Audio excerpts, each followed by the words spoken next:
Way and hail to the chat. Well, thanks for everyone for joining us live. Fist bumps. I just took my hat off during the intro there, so it's a wee bit of a mess, a wee bit of a riot. But we're back. We missed out last week on this. We ended up doing the show kind of over a satellite effort over with Harry Trades for his 12 days of Christmas, which was great fun. But we're back live and loud here, 7:30 Friday night action for a wee bit of Go Fuck Friday nights, where we catch up with kind of everything that's been going on over the last week or so, and on top of the old Friday night curse, maybe one or two other wee bits, we end up with a wee go fuck, a wee GF in amongst it.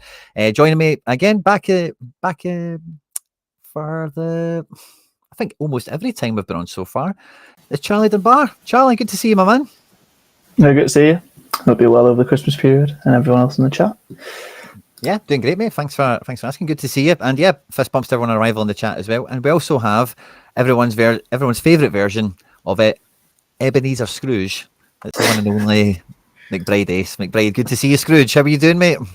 Why am I getting referred to as Scrooge? Come on. It's Christmas. We've been enjoying the darts. I'm back on the beer. I've lost my voice. I'm fighting off the man flu. I'm feeling happy. I'm good. I don't even know. I honestly, earlier when I was just Go Fuck Fridays, you don't know what day of the week it is between Christmas and New Year, so it doesn't matter. It's just a day to have a few beers and chill out. So. Indeed it is. Scrooge on the Guinness. Love that from Cameron. Fist bump.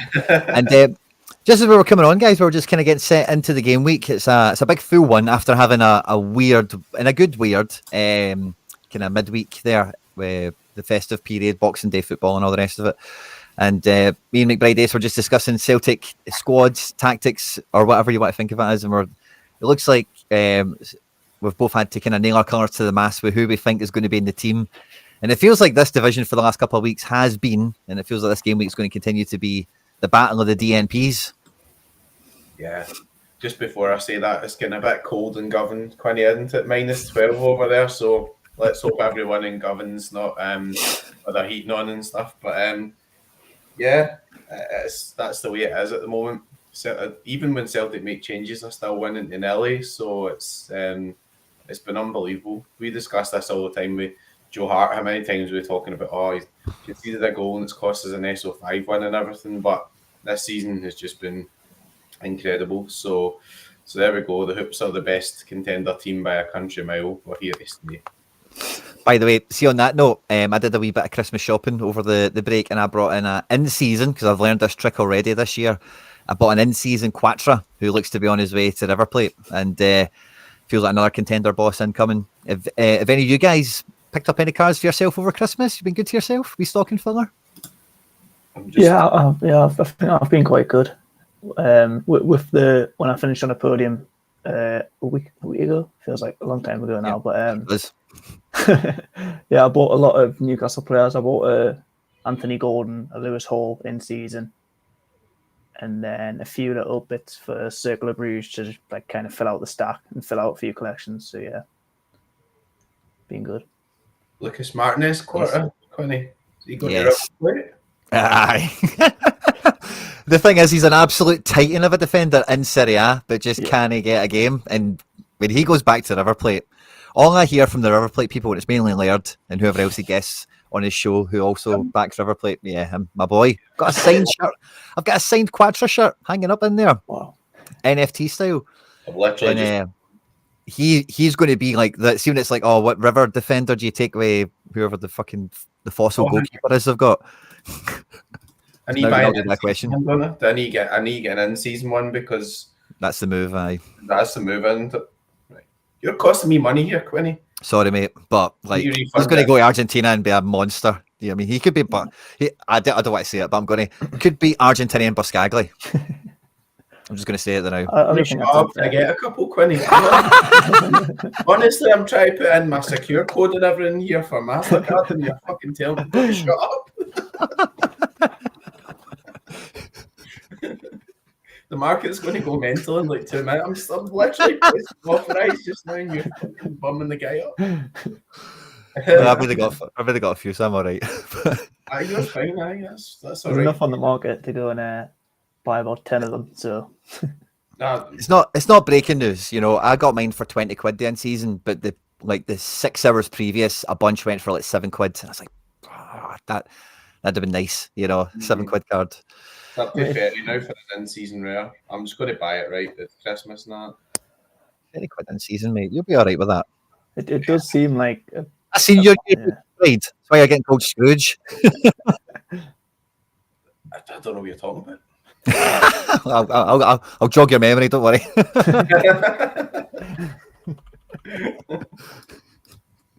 I've got one now. You can give him a good pump now if you want. Well, Wrong, doesn't it? it's all fingers crossed. I've previously made predictions like Nicholas Acevedo was going to be the MLS cocktail. That didn't work. That didn't happen. So I will flavour it with that. I'm not foolproof, but I do get some stuff right. I do get some stuff, but I think those big bold ones are hard to get right. Oh, McBride, you tweet a lot, by the way. Can you find this bloody yearbook? Oh, there it's there. So this is him. And Charlie, did you get yours through as well? I found mine eventually in the spam folder. If any of you haven't found it yet, it'll be there. I actually got it like 1:30 today or something like that. So mine was just late, to be fair. Have you seen McBride yet, Charlie? I haven't. I think I saw it, and it was. I just remember the ridiculous amount of cash, and I thought, isn't this the guy that is moaning on Twitter about not winning every week? I was going to say, guess. Yeah. See, the thing I couldn't believe, especially after I seen my own, is that you've won separate currencies like so strongly. If you know what I mean, like mine's is like USD 0, and then it's all ETH because that's all I get paid in. So when I seen that, it's like, whoa, blooming hell, well done, mate. Good year. The beers are on you. I guess the beers are always on you, I suppose, whenever we're out, but fair enough.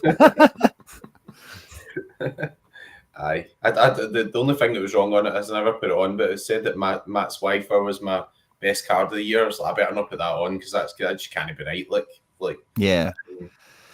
Mine said Alistair Johnson, and it had this Alistair Johnson that I've only owned for like a week, if you know what I mean. So I have had the other Alistair Johnson for longer, and it's maybe where the stats come from. I maybe didn't screenshot that part of it, but it didn't feel totally like ironed out in some way. But yeah, I get that. To all the Celtic dads that wanted him on a free to displace Scaldina, that was you talking about Scott McKenna, wasn't it? Did you see this quote, Charlie? No. Okay. Scott McKenna, who I played with at Copenhagen, is the worst player I have ever seen. He plays in Las Palmas now, and I do not understand how at all. I mean, Camille Grabara. I've not watched him play much, but I think the only games I watched him play were the Euros, so I can kind of get behind it, if I'm honest. Yeah, fair. I just thought it was a funny tweet to kind of share out. Let me know, anyone in the chat, by the way, your yearbook, did it surprise you? Did you get it? Did you like it? Is there anything wrong with it? I think the players, I'm pretty sure it goes, because mine was Lascelles, so I'm pretty sure it goes off the average score when you played them or something like that, or how many times, something like that. I don't know. So like that, your new AJ, because you've not had him long and he's been putting in 100s every week. I think that's why I just came up with him, maybe. Nice. Okay, that's a nice explanation, Charlie. Good making sense of it all. Love that. Oh, nice. Cameron M. Moving on with some gallery review stuff. Love that. 2 Fabio Vieiras.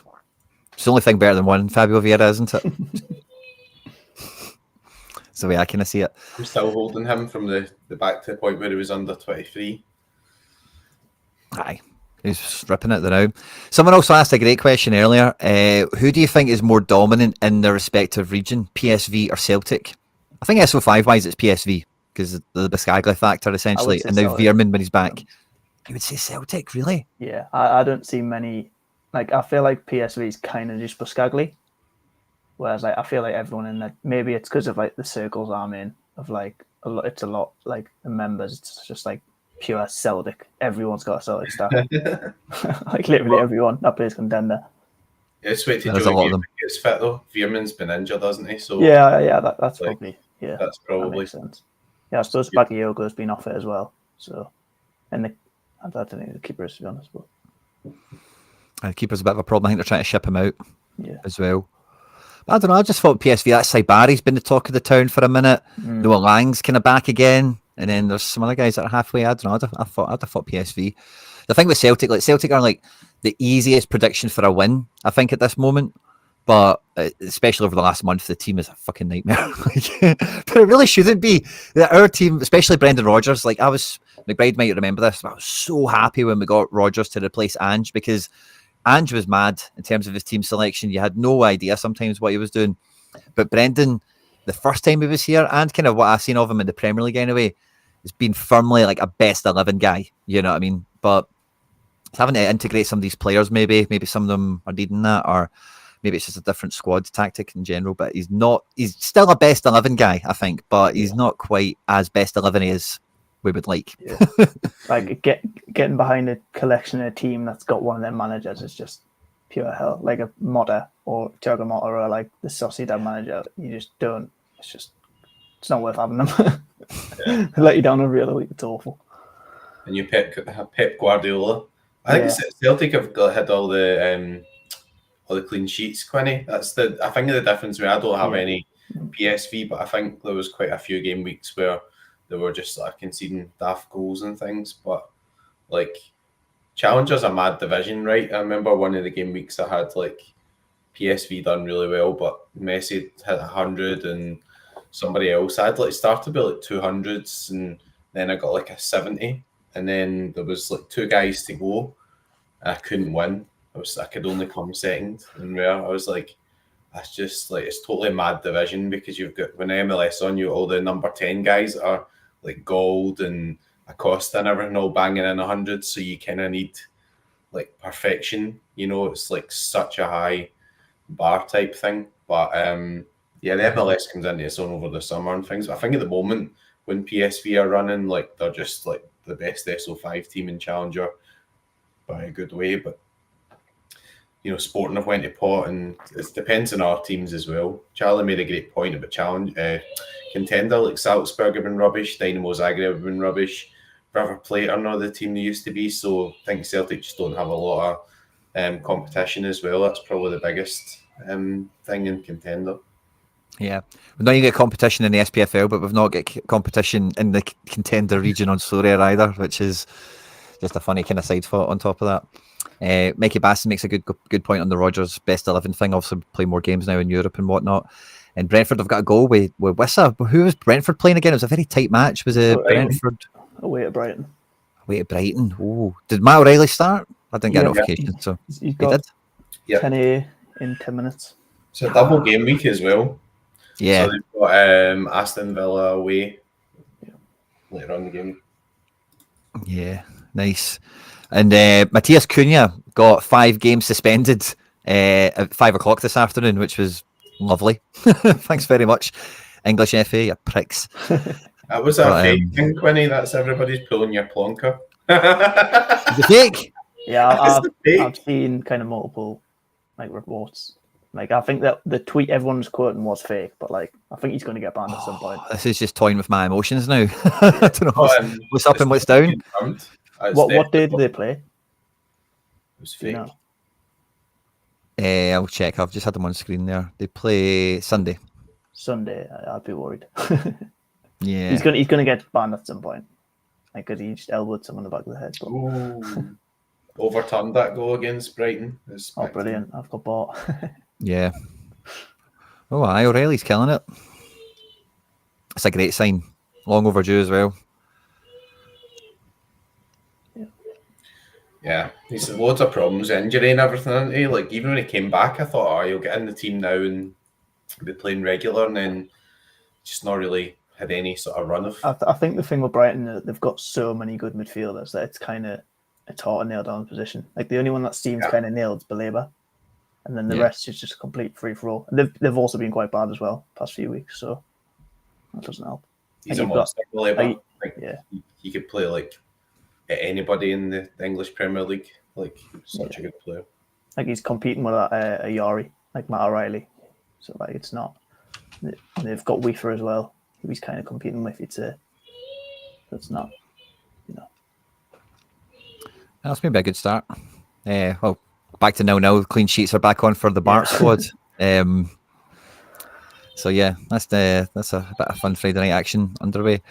Over the last couple of days, like I tweeted out, I was quite chuffed with all the changes that Sorare kind of made over like this period. Also, we didn't really benefit from it because the Celtic news wasn't really that helpful. We had Celtic have had this thing for a wee while where the team has been getting leaked around 10, 11 o'clock in the morning of like the day of the game, and the deadline had been moved to 11. And I couldn't work out at first why it was 11 until I realised it's because Blummin' Serie B kicked off at 11:30. So that was a bit of a poison chalice having Berardi available. If they didn't have games, we might have got a regular deadline, and we might have got, I don't know if we would have got any better until, but at the time that's what I was thinking anyway. But I really liked how they delayed the deadline, moved it past Christmas and all the rest of it, because there was no need for that deadline to be there, obviously, with the only games being on Boxing Day. The guaranteed card in a box was cool. And there was some other bits and pieces to do with the raffle and whatever as well. But I thought there was like 3 or 4 days this week, maybe even starting from Sunday, where I just felt like there was lots of good moves being made, and off the back of the thing they announced the other week there, where they were talking about the Champions League special game week. We didn't get a chance to talk about that here. We're chatting about it over at Harry's, I think. There's a lot of moves being made towards flexible deadlines in some fashion, whether it be like competition specific or even just like the match day specific of what we've seen there. And it's great. It's been a great kind of flavour into this festive period, hasn't it? The adjustment of deadline potential. I would say I'm not as big of a fan as everyone else is, to be honest. I thought today was kind of slightly chaotic because I feel like we've just started a game week and then we're setting teams again. Like, because there was only one day of games. The game week was only one day, really. Mm-hmm. And then I don't think anyone planned teams like a day before or anything. So it was just, I think was it Boxing Day night? Or no, this Christmas Eve night. Or was it Boxing Day night? Yeah, Boxing Day night, once all the games are finished, everyone was just scrambling, trying to build lineups and stuff like that. But yeah, I think like we saw a few weeks ago when they extended the deadline by a few hours, I think everyone thought, oh, great, I'm going to get loads of news. He's not going to be out. And we had 2 extra days. And I don't think anything came out about anyone.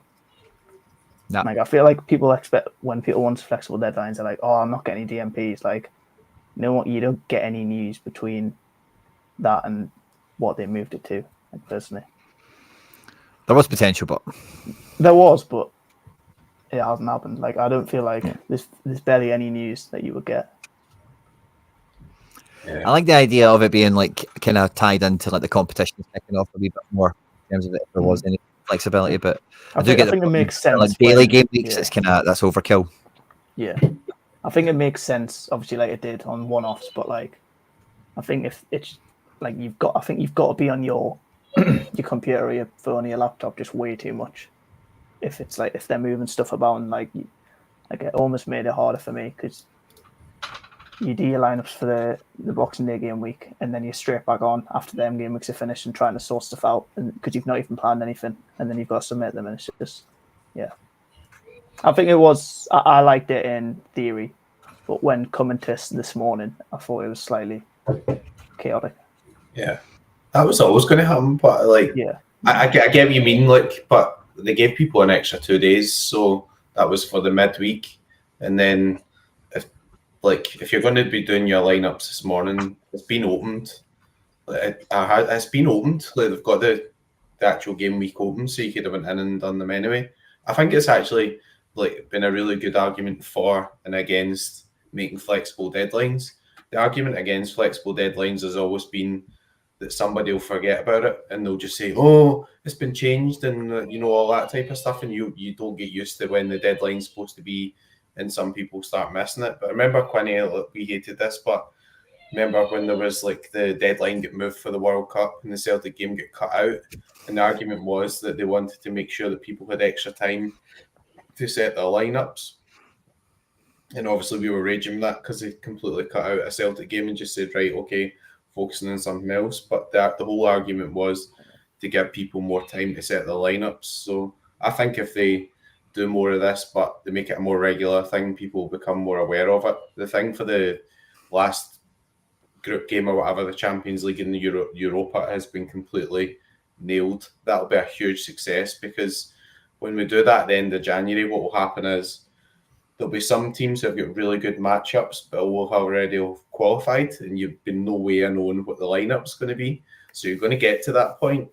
and it'll be like 7 o'clock or something, or 6:30, and the team news is going to come out, and you're going to know who's going to be playing. People start going smashing instant buys and changing their teams and everything, because they'll say, all right, Liverpool are playing at home against Bratislava or something. They've already qualified, but now I can put in Curtis Jones because like that type of stuff. So I think it's going to be really interesting how all that plays out, because the DMP thing has become a big issue for people. Like, you started this show talking about how Celtic has been about how to get the team right, and like, I do the predictions and I got some of my teams wrong. Like, it's a guessing game. So there's this whole randomness to it that unless you know who the manager is going to pick, you're going to get fucked at some point and you're going to get relegated and all that type of stuff. So it's an interesting move.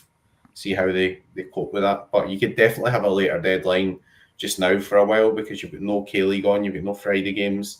Like, you could just, like, you could move it back slightly if there's no games on or whatever, to make it 5 o'clock on a Friday or whatever, because there's pressers and everything happening Friday.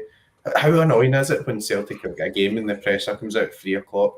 Just sit there, you just sit for an hour doing all your teams, and and it comes out on YouTube at 3 o'clock, and you're going, oh no, I don't even want to watch it, honestly. So, Yeah, it's better. it can be brutal. I was going to say, but on that bombshell, maybe not. On that bombshell, we do have a party crasher coming in late. He's actually just left his wee chair, so hopefully we can back in a wee second there. But Charlie, sorry, you were going to say something? Yeah, I was going to say two things. On the Celtic one, I would argue the reason there is DMPs and sort of break the team is because they don't have to play the strongest 11 every week. I think it is kind of a Celtic problem in the fact that they're playing minnows every other week, and the fact that they can just put the second team out, whereas a lot of other teams don't have that problem. Like if you were someone like an Aberdeen or a Dundee or something like that. And also, like, they're moving the deadline to, like, today, say they moved at 5 o'clock or 6 o'clock. I don't see the benefit anyone gets from that. But yeah. More time, but isn't it like the benefit is that you've got more time, you've got more information. So the closer it is to the games, the more information you've got. I don't feel you would get more information. Yeah, but if you had the deadline on Tuesday, right? If you had the deadline on Tuesday and the whole Celtic camp all come down with the flu on Christmas Day, everybody wakes up on Boxing Day and say they've all got the flu and there's 5 guys out, and then everybody would have known about that. There wasn't any information and it was okay. But if you move the deadline back by a wee bit, because this is why it was moved back from 11 to 3 on a Friday, because what used to happen was deadline was 11, it used to suit like K-League and everything, and then you would come like 1 o'clock, the press conferences would come out and it'd be like, Alisson's out, and Bruno for this happened, Cunha's been banned for 5 games, and then like everybody's teams were destroyed by like 3 o'clock, so they moved it back to just give you a wee bit extra information. So I don't see how, like, if you move it forward, it makes it worse than if you move it back. So you move it back, then people have more time. Yeah, that makes sense. Yeah, that makes sense. Bedford, it's good to see you, my man. Hello. Tried to find a nice wee slot to pull you in there, but no, I did. I was listening to the convo. Yeah, it's very poignant, isn't it? It's very, very good. I've got a few minutes before the Arsenal game kicks off, so thought I'd join in. And yeah, I don't know. I think catching the back end of that, McBride Ace, you're saying you like these sort of like new locks that are just a bit more dynamic compared to what's going on. Couldn't agree more. I absolutely love it. Like, I've spoken many times about how, especially for the Prem, Bundesliga and La Liga and Champ to a degree, they shouldn't lock until an hour before the first game. Or, maybe for Sorare, they don't want people to know that first team lineup. So maybe 90 minutes before the first game. They shouldn't lock until then. Like, this whole, like, rolling locks is difficult thing. Have you ever played, like, Rivals? You've got these, like, special, like, techniques that you can use. You can use these, like, you can get bonus points for, like, hitting these special objectives. They lock 1 hour before the game. It's not like it's an alien format for people that are even on the free-to-play side of things. People will get it and pick it up very quickly. So I'd love more of it. Yeah, more of it.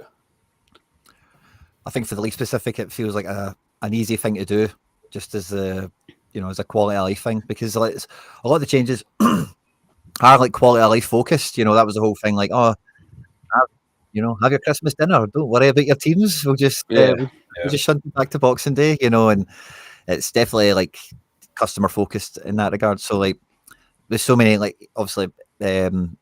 Everybody's pal Haber is a good example. Like, some people just play one league, and that's not an uncommon thing now. So, yeah, like, why if your first game's Saturday at 12:30, would you need to worry about a lock on Friday at 3? The Prem's quite a good one for an example of that, because there is like generally like news that does filter into Friday night and maybe even Saturday morning on occasion, and that is like quite definitive. Like the Liverpool thing, or was it Everton? Whose game get cancelled with weather or almost get cancelled with weather? Oh yeah, Liverpool again. Yeah. So get things like that. You can just maybe dodge a bit more often, and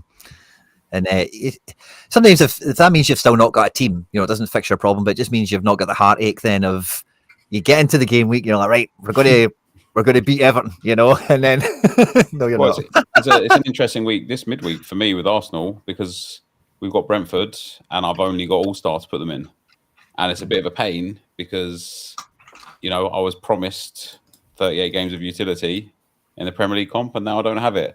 I would prefer that they gave a much scaled down reward system, but still kept the Prem open, even if it was, a genuine fraction, or even if it was just like essence that was on offer and not really cash, because I don't want to play an All-Star with you got Celtic or Rangers. There's not many games on in the week, but it's going to be hard for me to win anything in All-Star. It's going to be super competitive. It feels a little bit like unjust. So I was kind of hoping the Liverpool game did get postponed because it would have been moved to then. And then I think Prem would have opened. But it wasn't to be. So just got to suck it up. I was going to say, I think it was a mistake on their part that they didn't move the deadline maybe back a day to include this Friday, as like the Premier League fixtures tonight are part of the Boxing Day run. Yeah. So like, I think they should have made that adjustment, to be honest, because there's only 5 games on tonight. 2 of them are Premier League, 3 of them are Belgium, who was part of that Boxing Day run as well. And I think it would have been an easy fix, to be honest. Yeah, or just give the double game week for Arsenal. I wouldn't mind that as well. That'd been better. I had an example, Quinny, and it was, remember back when the Copa America was on? So they did the exact same thing, and what they did was they kept the rigid game weeks, but they did a Copa America comp, but they never made it to the rounds. So I had some Argentinian players and some Brazilian players, and in the first group, the group phase of the first, second, and third games, there wasn't a single game week where I could play my Brazilian players with my Argentinian players, because what happened was Argentina kicked off the tournament and Brazil never played until some of the last games. So they fell into the next game week. Argentina didn't have a game. And then it would come to the next one, and Brazil would have a game and Argentina didn't have a game. And it just it was just so stupid. And obviously from Super Rare point of view, I couldn't put a team out. So I had 3 game weeks where I just couldn't get a team out because I had Alisson and Marquinhos, and I had some Alvarez and stuff. So that's one of the main things that they should try and avoid, is people playing in the same round of fixtures that don't fall in. And as Nep said, it's just really crap that Arsenal are playing and there's no cash comp for that. Why not just open the EPL but make the cash quite low? No way did they. Just keep it really low. Try again if you win one. But yeah, you should have the cash comp. Remember, in old rules, you only need 1 game to have the competition opened. You only need one Something like that, yeah. Yeah, it used to be 1, didn't it? And then it was just sometimes you just get Kawasaki in the Champions League, and it was just a Kawasaki fest, and it was just who got their team in first, who got 5, who got XP. A single game contest would be quite good. I mean, the flip side is that the actual rewards that they're giving out just now for rare, contender, and super rare and stuff are actually pretty good. So that's the flip side of it. These game weeks are actually pretty good, but then you'll have some weird game week where there's 4 contender games, and then they'll just lump in some daft all-star with no cash, and you're well, if you get 3 or 4 games in the same league, just open it, but make it a lower amount of cash. So don't just say, well, there's no in-season element to that, because you get 4 games. So there is an example coming up, Quinny, where there's a couple of games on because the cup semi-finals, so the fixtures were moved, but there's no other contender game on that week. So basically, it's you're not going to have an SPFL cash comp or a contender cash comp where you're going to have 4 games on because you need 5. So like, yeah, it's interesting to see how they run all that. You could just close All Star and just give it a wee bit of cash, and people would buy for those weeks. Look at the SPFL goalkeepers just now. You've seen them, right? I went to buy an SPFL goalkeeper for this game week because I needed one more, and they've all doubled. Yeah. I must thank you all actually for the SPFL information last week. I bought Schmeichel thanks to the advice of the stream, and I finished second in Contender Division 1 in season. Nice. Today, which was nice, yeah. McBride's did smash me for points by about 40, but fortunately he was in Division 2. So I got a bit lucky. I was going to say, is maybe the answer to that solution, and obviously they've not really had one, that they've not really figured out how to do this yet. But would the solution to that all maybe be them having an in-season All-Star thing? Because if there was like an in-season All-Star like facility that they could just flip on for whenever these game weeks are, like when they say, oh, there's All-Star for all of January, they kind of look ahead and map it out. If they had an in-season version, because like I know you're saying that like on this one, like, oh, it's going to be quite tough in that, but it's mainly tough because it's quite shallow. And in the All-Star, like, it would be a bit deeper because there's a few more things going on. And like for anyone that's playing D1, you're still going to play your D1 over All-Star for the most part, depending on what the prize pool is. So it might not be, again, there's no division in there, so there's like just a master leaderboard. I don't know. But do you think that would maybe help ease some of that missing a game week pain? Yeah, from my perspective now, even like, I'm a massive fan of like buying cards off the market, which I wasn't, 6-9 months ago. It was secondary managed market for me, but I'm all about like the primary markets now. Even if the Island game week for next week for Arsenal Brentford, even if it was market credits mostly, I'd be all about that. It doesn't cost Sorare anything. In fact, it probably makes the money because it entices people to spend cash they otherwise wouldn't have spent.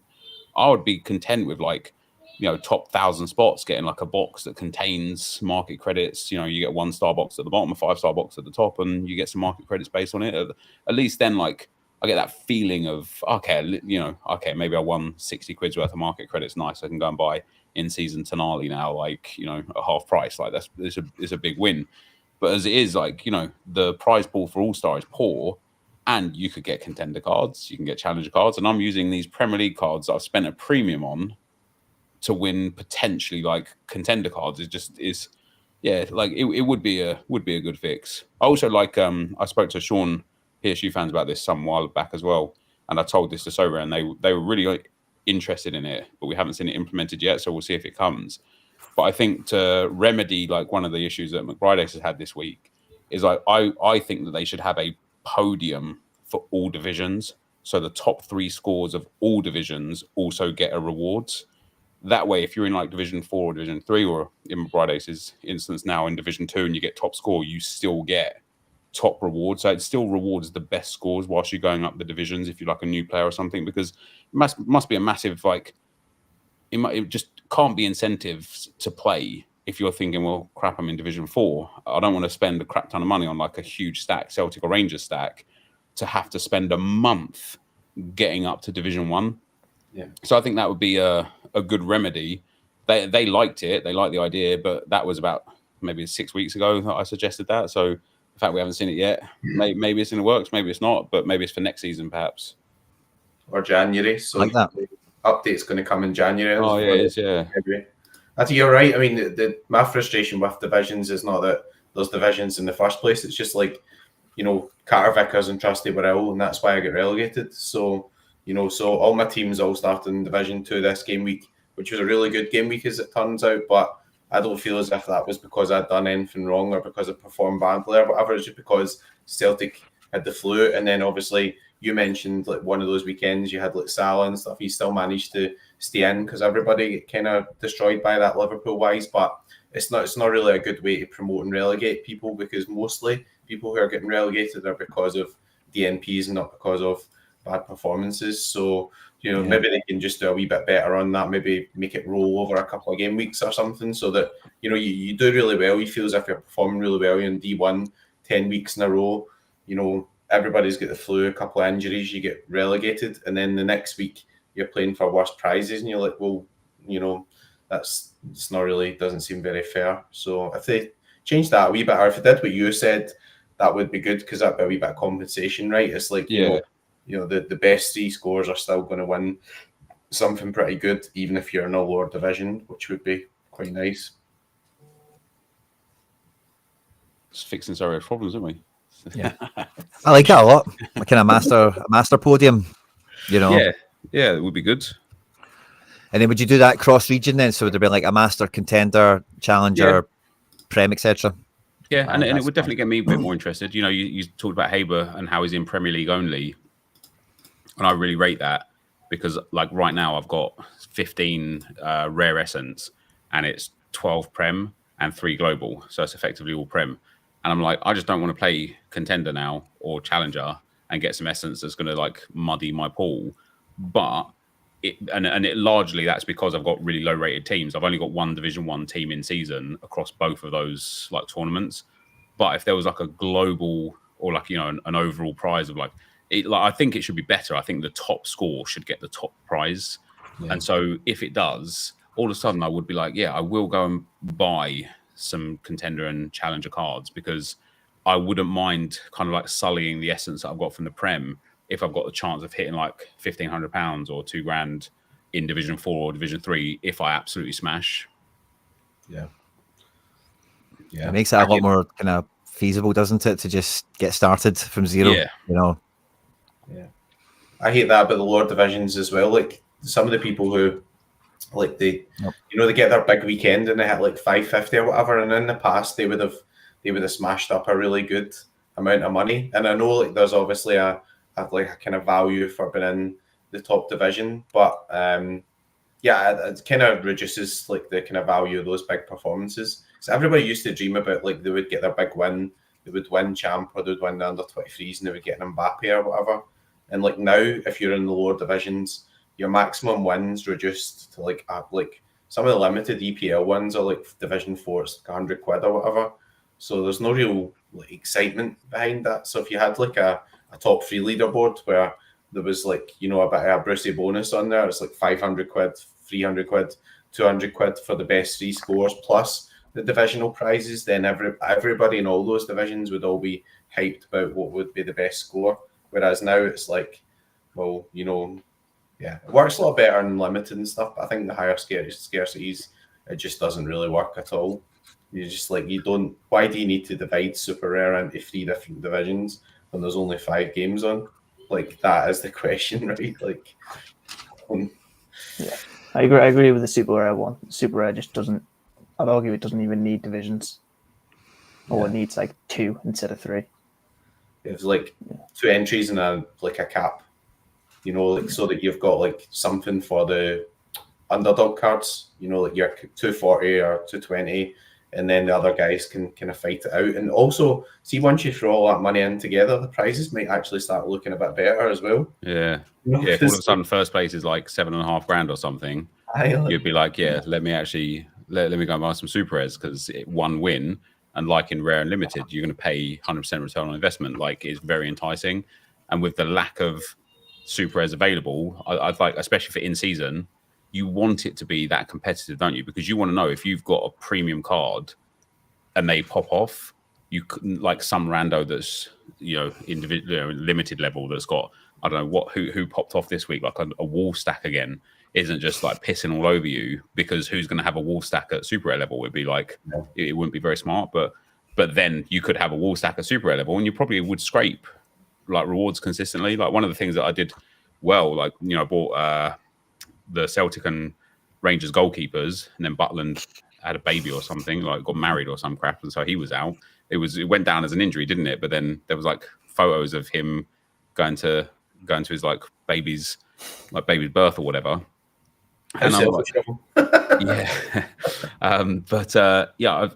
I spent about £700 on that team altogether, and because I got the second place this week, I need about £300 more to get 100% on that team. And obviously I've still got the cards to sell if I wanted to.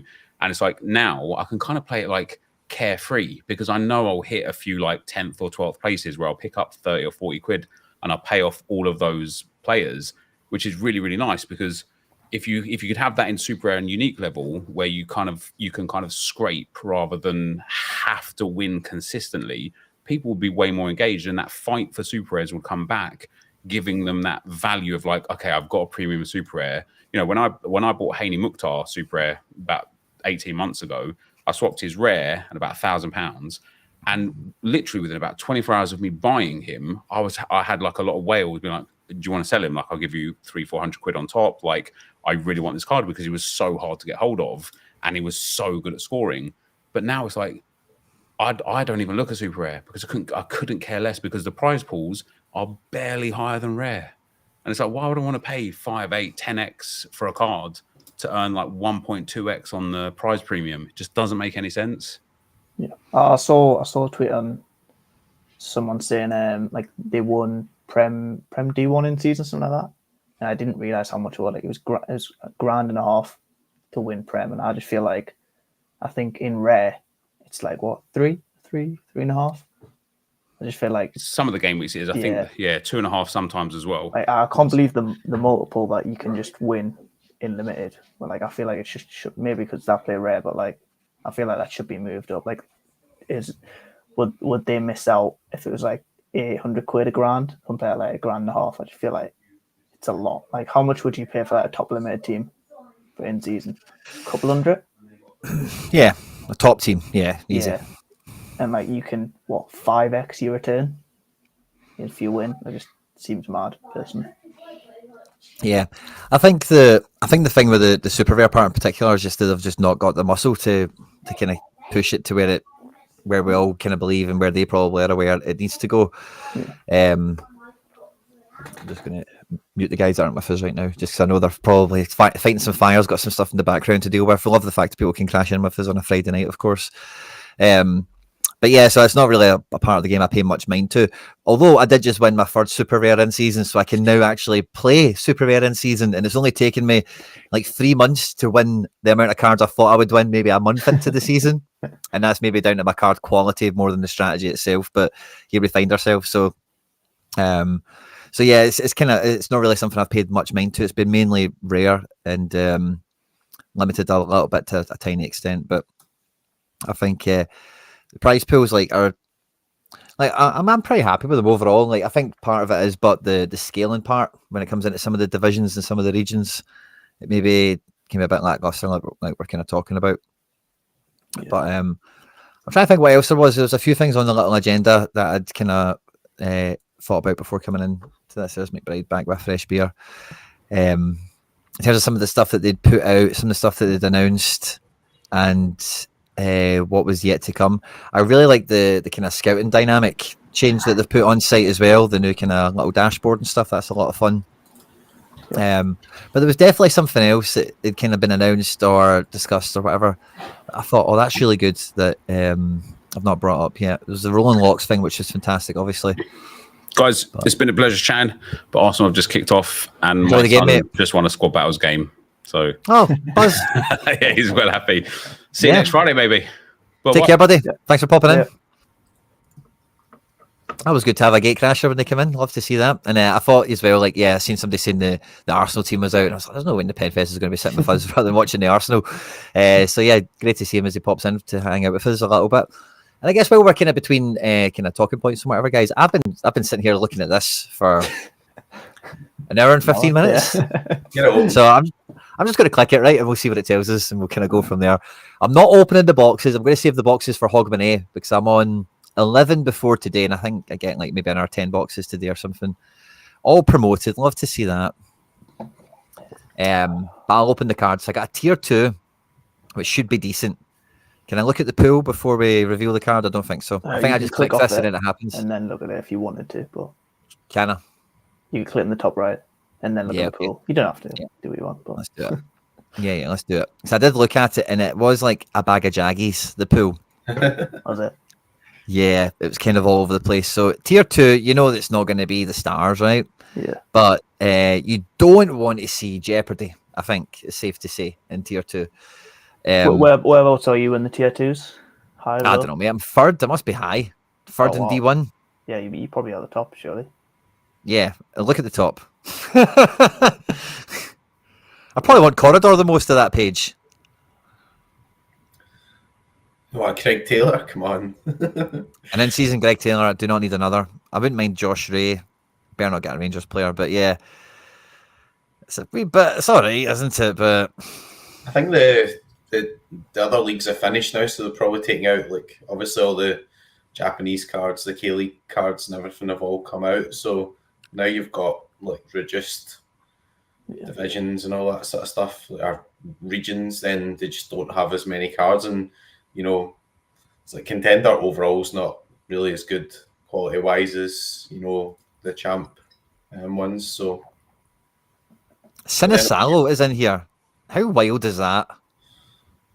they haven't sold many Sinisalos, so they've sold them quite slowly because he's a backup. So his price is held pretty well because obviously people pay the money to handcuff him with Casper because he's been a fortune. So That's wild, man. Imagine you pulled Sinisalo as a tier 2. That's a whitey.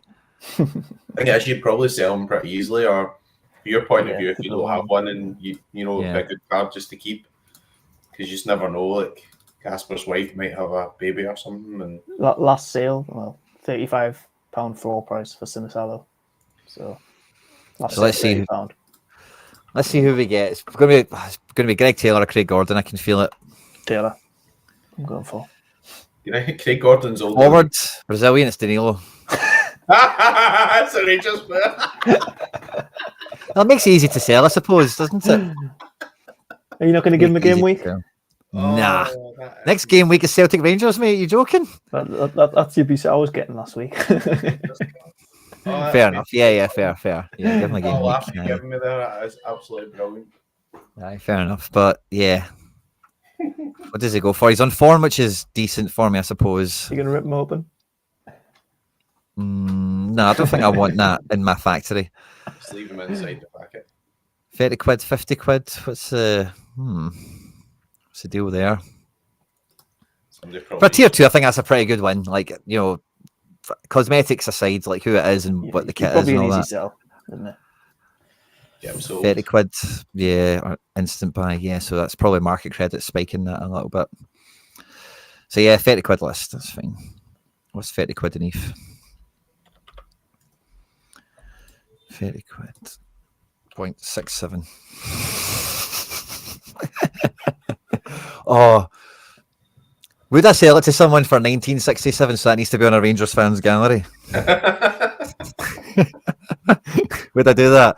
I suppose there's no guarantee a Rangers fan would get it, but it could be botted. Someone in the chat will definitely pick that up. Well, they'll end up going to like what do you call it? What was the bot? Bologna?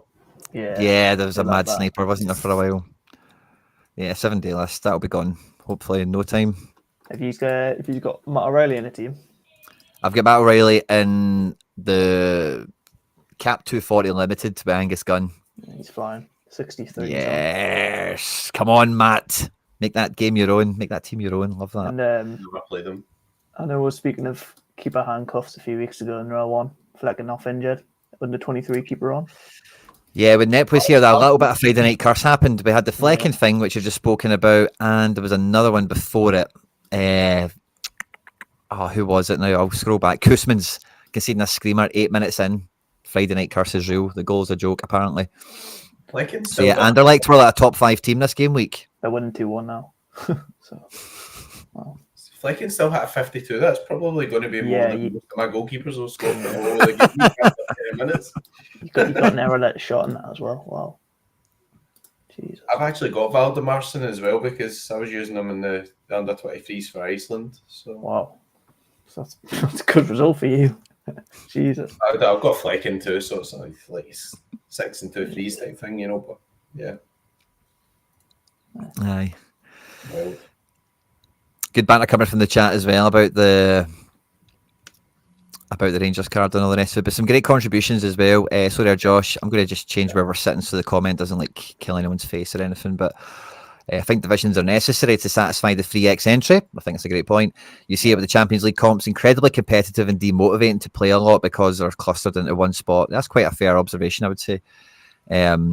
And Gaza, can I just say, it's been pointed out to me that it's okay, people saying about moving the deadline, but people with full-time jobs can't be checking team news when the deadline keeps moving every game week. That's a fair point. There definitely needs to be, and I think that's why like the league-specific part does kind of feel like an easy win, because like if like you just said Prem, La Liga, Bundesliga, they are 90 minutes before match one, and everything else was fine. I think people would even just accept that as just a standard game format, you know, of like if you've got a league specific comp, then that's the way it rolls. Kind of similar to the faux pas they made with Copa America, where it wasn't a game week as such. It was like just I think it might be five difficult if you play a lot of divisions, or if you've got like the normal deadline on a 3 p.m. Friday, and then you've got a Friday night game, so Bundesliga, you've got a Saturday morning game for a Prem, maybe you've got La Liga Saturday midday or something like that. Well, you could just set and leave your teams at 3 when champ locked, you know. You could. Shit on, you've got shit on, you know. You can just leave them alone. That's what I would think. But I get you, like, that could be quite annoying actually if you had a finger in all those pies, you know. And so I get that. I think what Josh said about the everyone with free entries. I know, like I'm in D1 Prem at the moment, and I was competing with a lot of Newcastle stacks. And if you get rid of divisions, I'd go from competing with like another 8 to like another 15, 20. Just like, say Newcastle win 4-0 like they did last weekend. Unless you've got a Newcastle stack, you're just probably not going to reward, like, full stop. So I think that would be an issue if there wasn't divisions, because everyone is at that 20% at the moment.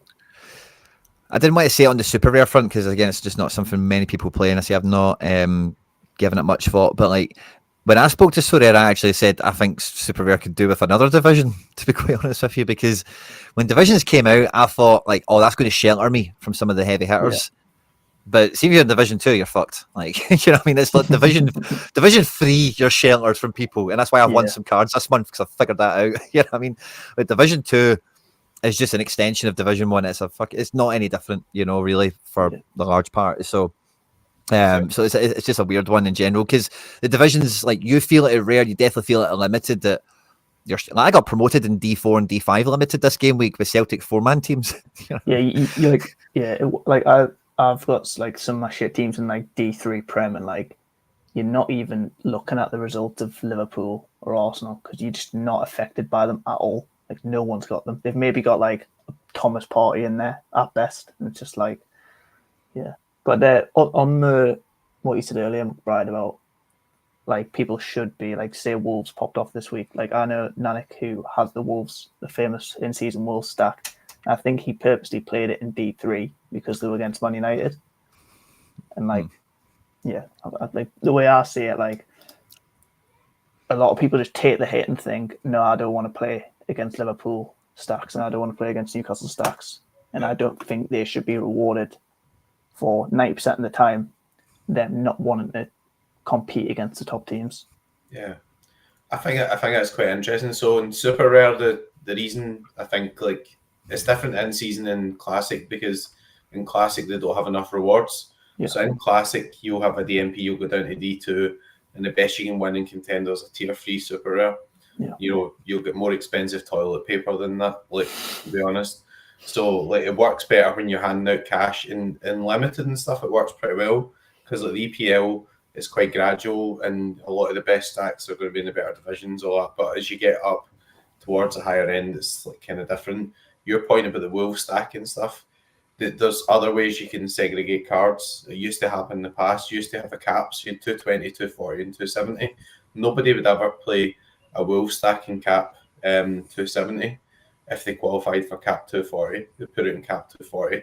So like it's like how you relegate and promote people, and also how you cap like where they play and stuff. You know, because I had somebody send me a thing and it was like, guy started out, there's no replacement, and he was in Division 5 in La Liga, and he'd Vinicius Junior and Mbappe and stuff like that. And it's like, what? Like, honestly, why make that person play from Division 5 to work up? He's not doing a road to glory or anything. Like, just let him fucking play in the top division, right? He's got Mbappe and Vinicius Junior and all the best players. So it's like, it's how you segregate people and how you promote and relegate people, rather than the fact that you want to do it And like, I get what you're saying, Quinny. Like, the reason why you're hitting D2 and you're hitting Pranksy and stuff is because Pranksy's rolled out a really amazing team, and he's had a DNP or some sort of carnage, and he's been relegated. His stacks shouldn't really be in Division 2, but he has lots of Division 2s just because. So, like, you know, if you want to segregate people, just tweak it a bit so that you're actually segregating people. And, you know, then people will be happy because they're playing in their own divisions. If they step up, then fine, they'll know they've stepped up. But also, when they have their big win or whatever, there's still something like pretty good to sort of play for. I don't think it's far off, but it's the first season of it, and I think people should expect a bit of change, hopefully, for the better, you know. Yeah. Hope so. Quinny, I won a Yari for Sharon Limited tonight. Can we give it away to the chat? He's just If scored, you I want think. to, mate. Has he just scored? Yeah, I think so. It's always still a giveaway. I think it's only worth for like €5 or whatever, but I always do giveaways on the channel and stuff. You can decide how to give it away. This is a good one. I like a wee bit of pop quiz on the live chat, but I tell you what, we're only at 11 likes. We've got to at least get to, there's 28 of us here. Can we at least get to 18? Make me feel better. That's at least pushing most of you then at that point. And we'll come back to the chat as well. But I'll think of something, and then we'll wrap up when we're wrapping up. I'll give it out. I was going to say as well, like Charlie was talking about before we come on here. So does Trent under some deadline, a deadline desperado coming in and sniping him up. He's got a big fat chunky wallet there, and we were talking about maybe being good to ourselves over Christmas and whatnot. Is there, like, at this stage of the season, like, so many cards are actually like way more affordable and way more reasonable for many galleries to be looking at. Is there anything, or I'm sitting here with 50 quid waiting to spend it, and I'm just thinking about throwing that question to you guys, like, what you have got on your agenda, on your horizon, anything you're eyeing up, anything you're saving up for, you know, over the Christmas period, especially with maybe some market credits. Did you get top targets or anything like that? Or buying cards and stuff? You go first. I'm going to withdraw the majority of what I've got, but I'm looking at a Trafford, to be honest. But I can't really. The pricing's a bit awkward because obviously he had a full mint last year.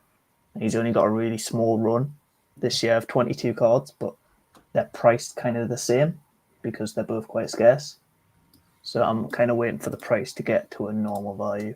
The issue is at the moment he's kind of a 70 or 30 card because they're quite a strange team Burnley this year, and not like the way they won the company. But I see his long-term future most likely at Newcastle, so I'd like to get him in at some point. Nice. You hear my strategy, Quinny? I'd love to. Well, I've been withdrawn a wee bit recently. Like, as you know, I put a bit in at the start of the season, so I kind of made a promise to the wife that I'd make sure I had enough money for lamps. This was actually one of the things I was running. I can't see it now. I can't get around.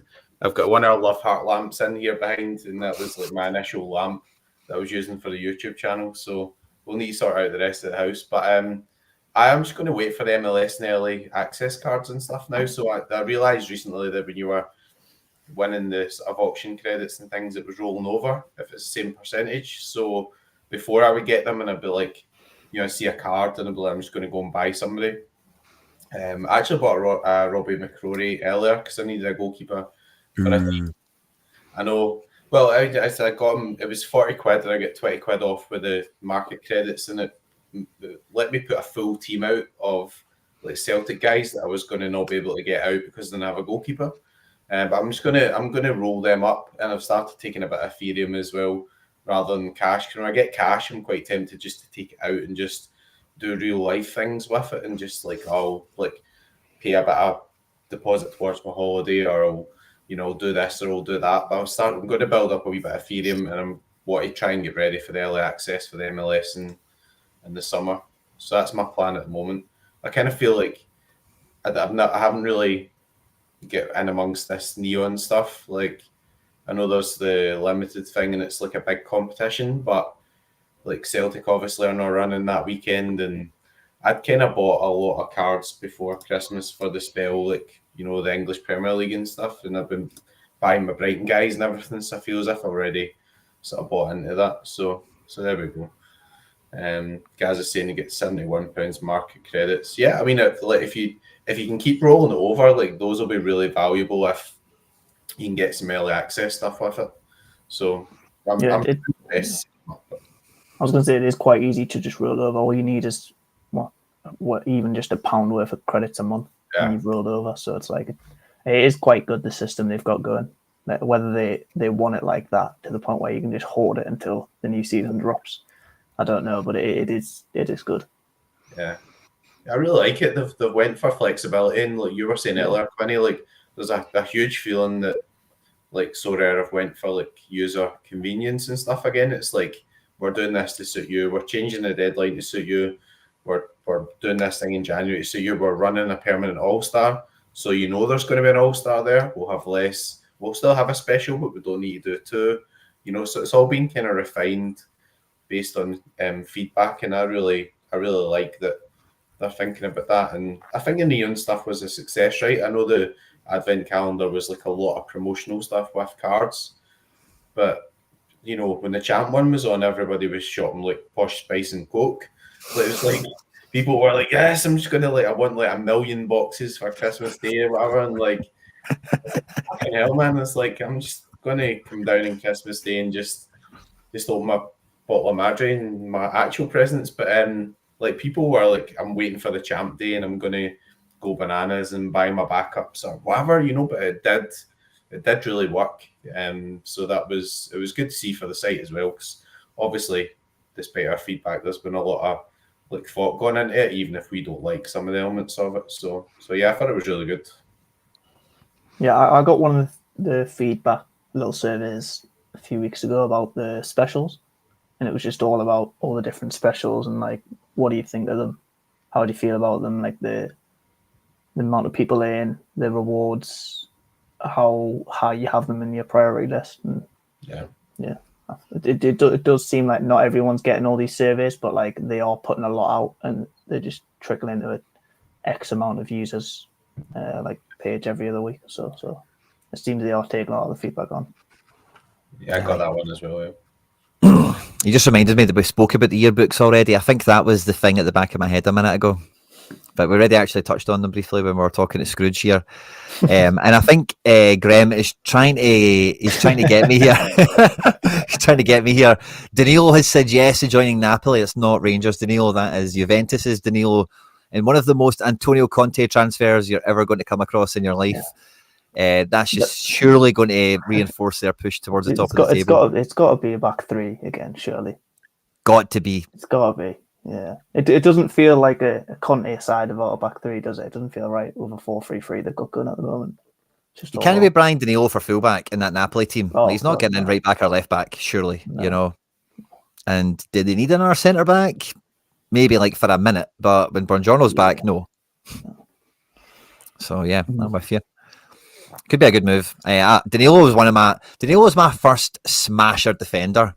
Like, absolutely destroyed for me for like a month. He did have a really good month, but I think I've maybe had him for like 4 or 5 months. He was one of those guys that I got for like, I'm just going to make up the numbers, but say I got him for 50 quid, and then by the time I sold him, he was just like stupid priced, like £1,000 or something. It was just like, okay, I'll be selling you. Yeah, I feel like he kind of always goes on, because he's not got loads of cards. He kind of a lot of the time he does hold value. Yeah, but like he used to just put up just ridiculous scores, didn't he? Yeah, like a year or two ago. I've just found his cards here. It's kind of hard to search by name on Sorare, but 207 rares he's currently got. How many on sale? A tenner. That's not bad. He only had 3 seasons. Got 3 seasons of cards he got. He did used to rip. I don't know if this Sorare thing will scroll back far enough, but to game week 80 and stuff like that. But you can see here, like he's, you know, like you can see what he can do. Like Danilo's a monster. Yeah, Classic cards are just. I feel he could be ridiculous in the right of a back three. I feel like if he plays every game, I think he could be. I think he could be as good as that again. Personally, Could be for sure. What age is he actually? What's the overview button? what 32, 33. something like that. Yeah. Scrooge is back. Scrooge is back. I read a lot of the Brazil national team like Twitters and stuff because I've got like Bruno and stuff, and like they hate him, like absolutely despise him, like they can't stand him. Like he got announced as like captain in a recent window, Yeah. didn't he, or something? And they were pissed at the manager. He got like the captain in now. Like, now he can't get a game, and like apparently they absolutely hate him. Like he's awful. he'll get Napoli cards. Good point, Gaza. Yeah. Or will he? Suppose he could just get a wrapper, couldn't he? Yeah. Yeah. What we were talking about MLS. When do you think they come? Well, Laird brought it up last week of when does Argentina come. So I think MLS will be way on schedule. Yeah, I think Argentina's kind of like, guys, he emailed us last week the pictures. Oh shit, did they? Oh fuck yeah. Yeah, we'll get it next week. Yeah. Havertz has scored. That'll be 1-0 to Arsenal. Oh, God. But yeah, I think MLS will be way more organised. It'll be like mini Premier League, I would expect. When does it kick So off? Is it March? That's what I was going to ask and then check. So let me go and get some concrete data towards this. Because MLS will be like, I'm getting deja vu to when we had the handover period and McBride went and bought all the in-season K-League guys for $5 or something like that. And it was just sweeping. So MLS, I think will get a bit of love this time around. And the handover period, K-League was like the first in-season kind of thing, wasn't it? So their year had just started, new cards had came out. Obviously, they weren't in packets and stuff like that, but you know what I mean. So game 1 is 22nd of Feb. Oh wow. Yeah. So I would say mid to end of Jan. Your market credits aren't going to expire. Yeah. I've got something controversial to say here, Quinny. Can I say something controversial? Let's hear it, Scrooge. Are you ready for it? I think Sorare have done a really good job of selling cards into demand. Honestly, I think that, like, see, when you look at what's happening just now with the calendar and everything, I know people say, all right, it's not a card promo and stuff, but what they've done is they've sold a huge chunk of the Euro supply and everything into good demand and got good prices for it. So what will happen now is that when it comes to like January and they need to sell some MLS cards, they need to sell some Argentinian cards, they're not going to be putting them on the market and have like loads of auctions of Bruno Fernandes and Kevin De Bruyne and everything. So like one thing you really notice now is that like when you win a card and you like there's a lot of like still in season action, there's not many cards listed. So I know there's not that kind of that brilliant secondary market where people are trading and stuff, but you do get like a pretty good value from your sales. Gaza, holy shit. McBride's praise. I'm drunk, Gaza. I'm drunk. Quinny's bribed me. I said I was on my first beer. I'm actually on my 15th beer. And nice. So he's lied to the bouncers. No, but honestly, like I think like a lot of this stuff has been pretty clever, and you don't really see the effects of it until like other things are like happening. But now, like if they sell the MLS cards and everything in January, they don't really need to sell any EPL cards anymore. That's my point, right? So people have bought them and they'll use them and they'll say, well, I've still got half a season left. I can get my value from maybe winning some cash in the cash comps. And if they win some cash, they'll say, well, that's worked out pretty well, so I'll buy some MLS cards, etc. Whereas in the past, it would be like, at this point, they would still have like 30%, 40% of the supply or something still to sell, and they would still be trying to sell EPL cards and everything in January as well. So I think that the way they've marketed all that stuff has actually been a lot better. Yeah, if you look at some of the graphs here, like this is all over 3 months. Like they're so stable. There's no move on the classic, no move on the in season. I think that's probably the first time we've had that in a while. Yeah, fair. Like, and I think that's because like that we're not midway through the season. They're trying to just sell cards that they've just got stocked up waiting. You know what I mean? Yeah. And I think Scrooge has seen the ghost of Christmas that's yet to come. Maybe when he got that yearbook in, he's like, "Oh well, that wasn't a bad year. Next year could be all right enough." You know.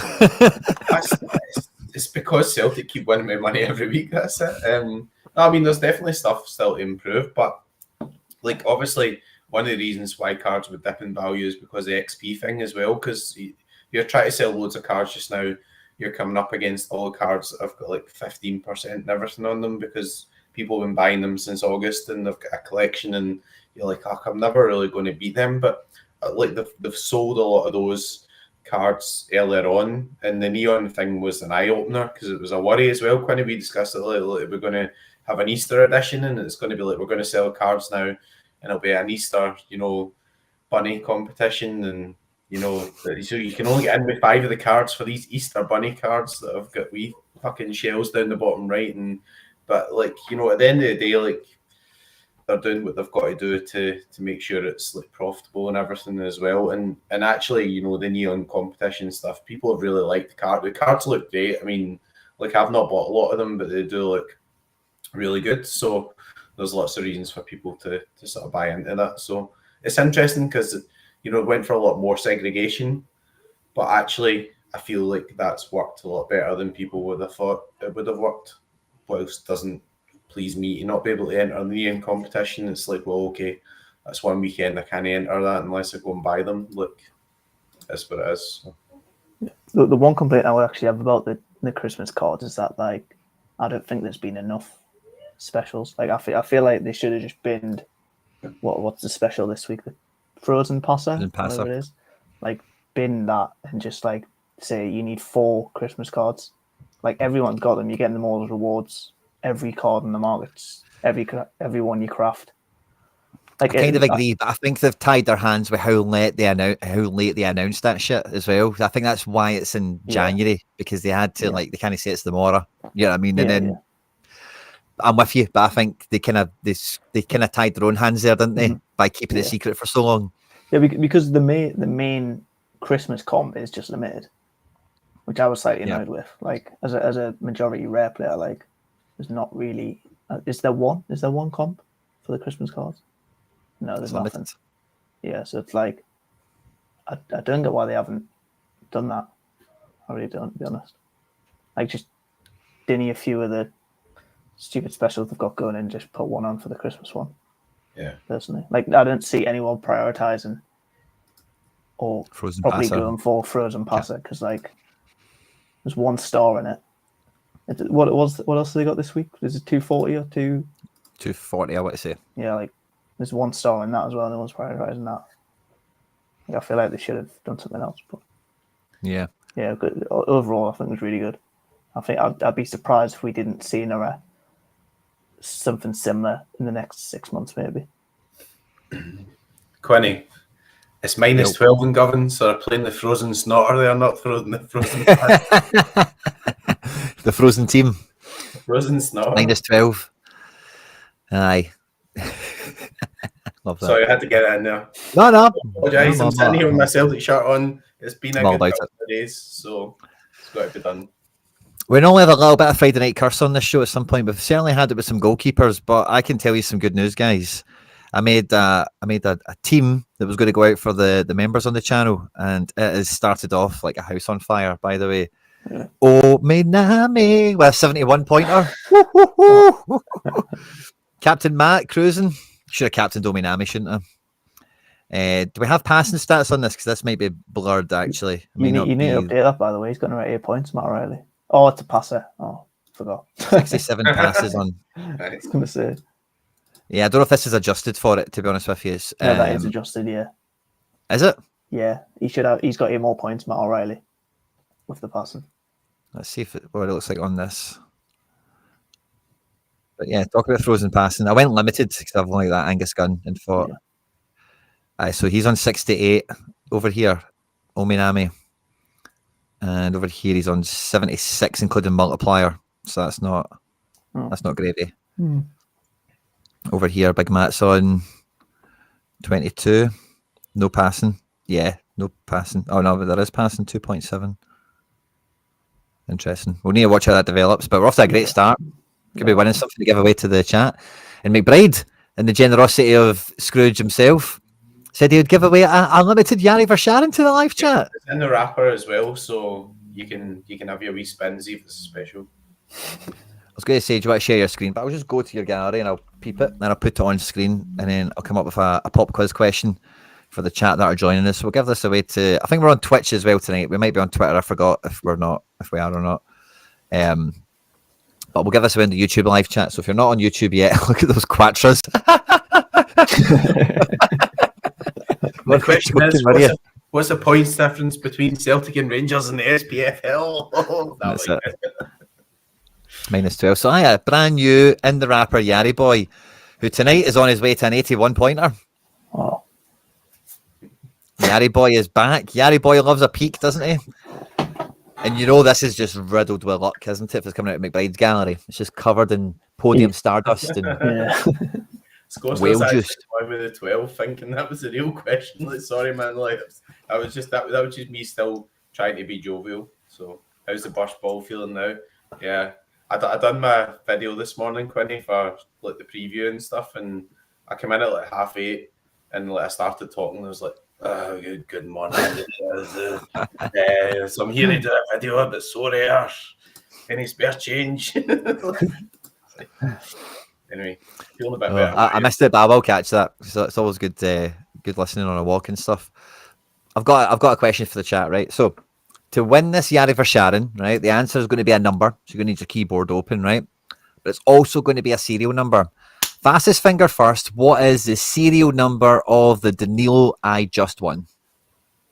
Full serial number of 100. If you say 1,000, you're disqualified. If it says of 10, you're out as well. I want the full serial of the Danilo that I just picked up.